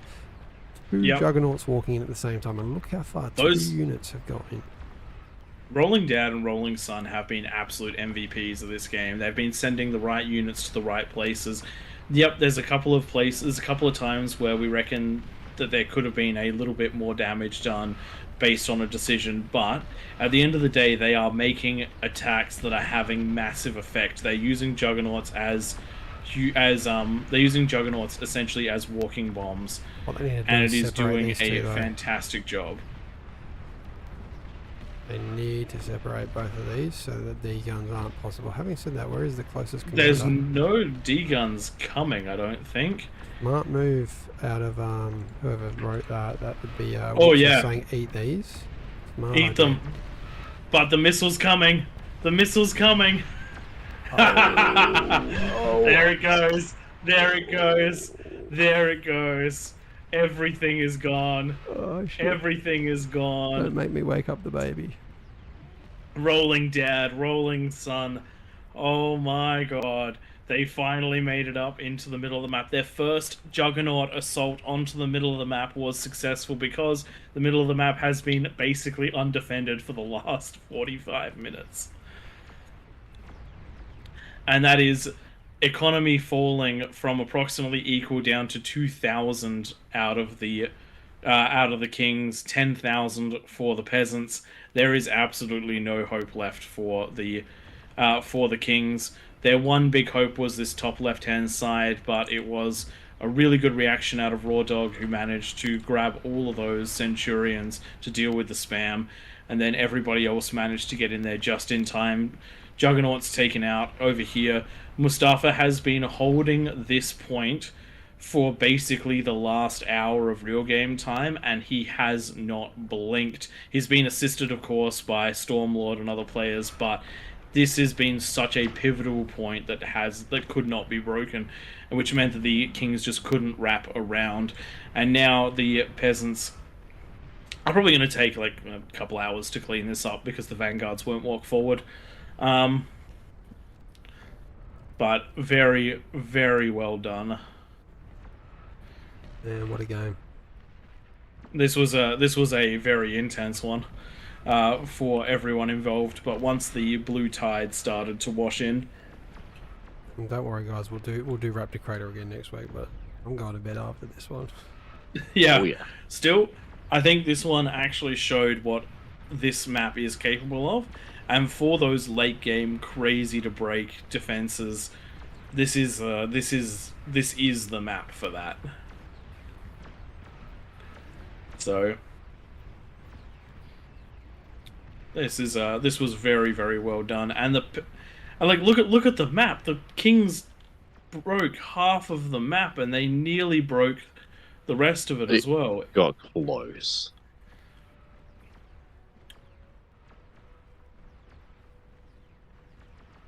But they are now suffering some pretty major attrition here. One thing which Rolling Sun has done that's just been so phenomenal this game, I wouldn't say that he's managed to get every single Juggernaut to detonate, but he has gotten very close with the timing, like 1 or 2 seconds before they detonated, and they were destroyed. Just trying to make sure that each one didn't leave a corpse, and each one also did maximum damage, because the Control D explosion is bigger. It is probably one of the factors that let him get to where he was going, and it does look like everything has been Control D'd or was chain reacted by the Kings team. Smitch getting absolutely destroyed just there. Yeah, I think that was a Control D. I may be typing to the team in game. Douchebag has agreed to take on the last Juggernauts with his commander. See how far he can get. He's going to get a couple. 1, 2, only 2, but very nicely done. And that is going to be... Wait, there's still 2 comms left for the Kings. I think they'll get Control D potentially. But very nicely done there by both the peasants and the Kings. This is what we were hoping this map would turn into, an absolutely rough to push, but also rough to defend map. Yes. Congratulations, Kings and peasants. Kings, you may not have won this one, but man, you did a very good job. I had probably about 15,000 units at peak right now. Even with Kings dead, there's still 10,000 units on the field right now. Oh, big game. Guys, let's just look at the graphs quickly before we call this one a night. All the colours up there. Kings obviously dominant efforts. You dropping out earlier when their bases went down. And of course, some of those huge ecos, the blue lines, Rolling Dad, Rolling Sun. Well done. You guys need a shout out for this one. And yep. You guys are watching this on the YouTube, hit that like and subscribe. If you're over on the Twitch right now, feel free to follow. If you've got a Prime sub that doesn't cost you anything, we'd love it.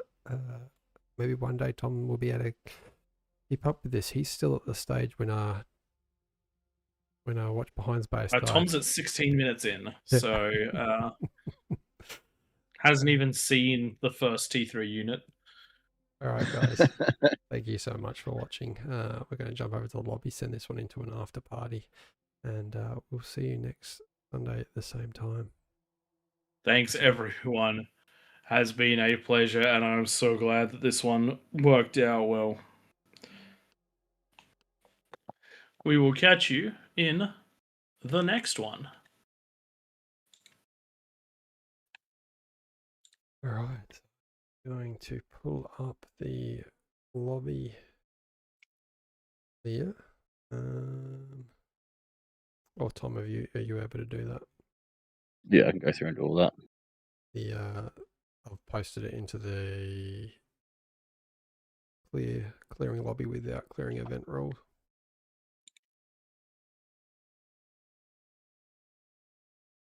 Okay, perfect. And we are going to turn balance on. And then pick a map.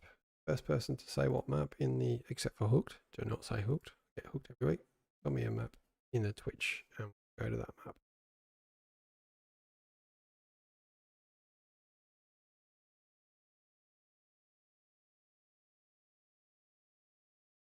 Thanks, guys. Thanks, Tanasha.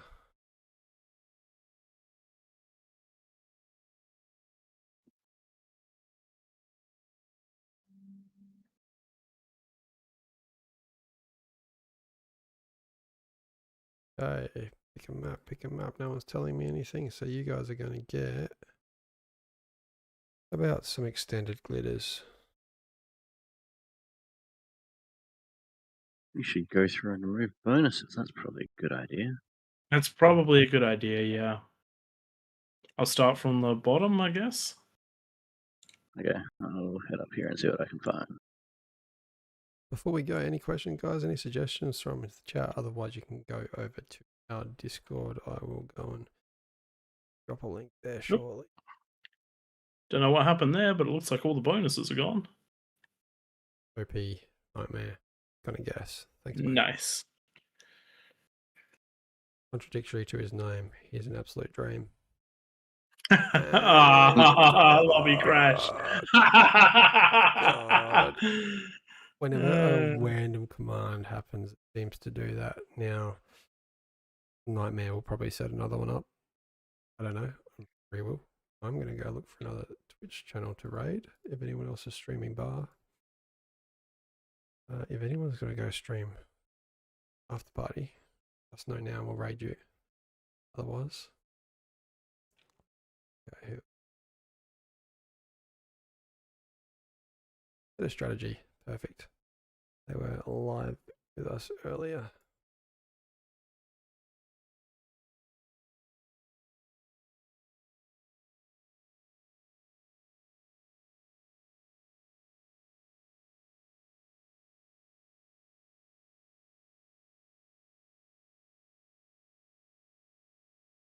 All right, guys, I think we're signing out shortly. So thanks once again. Hit that follow before we disappear on the bottom of your screen.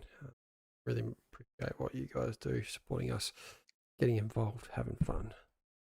And see you in a week.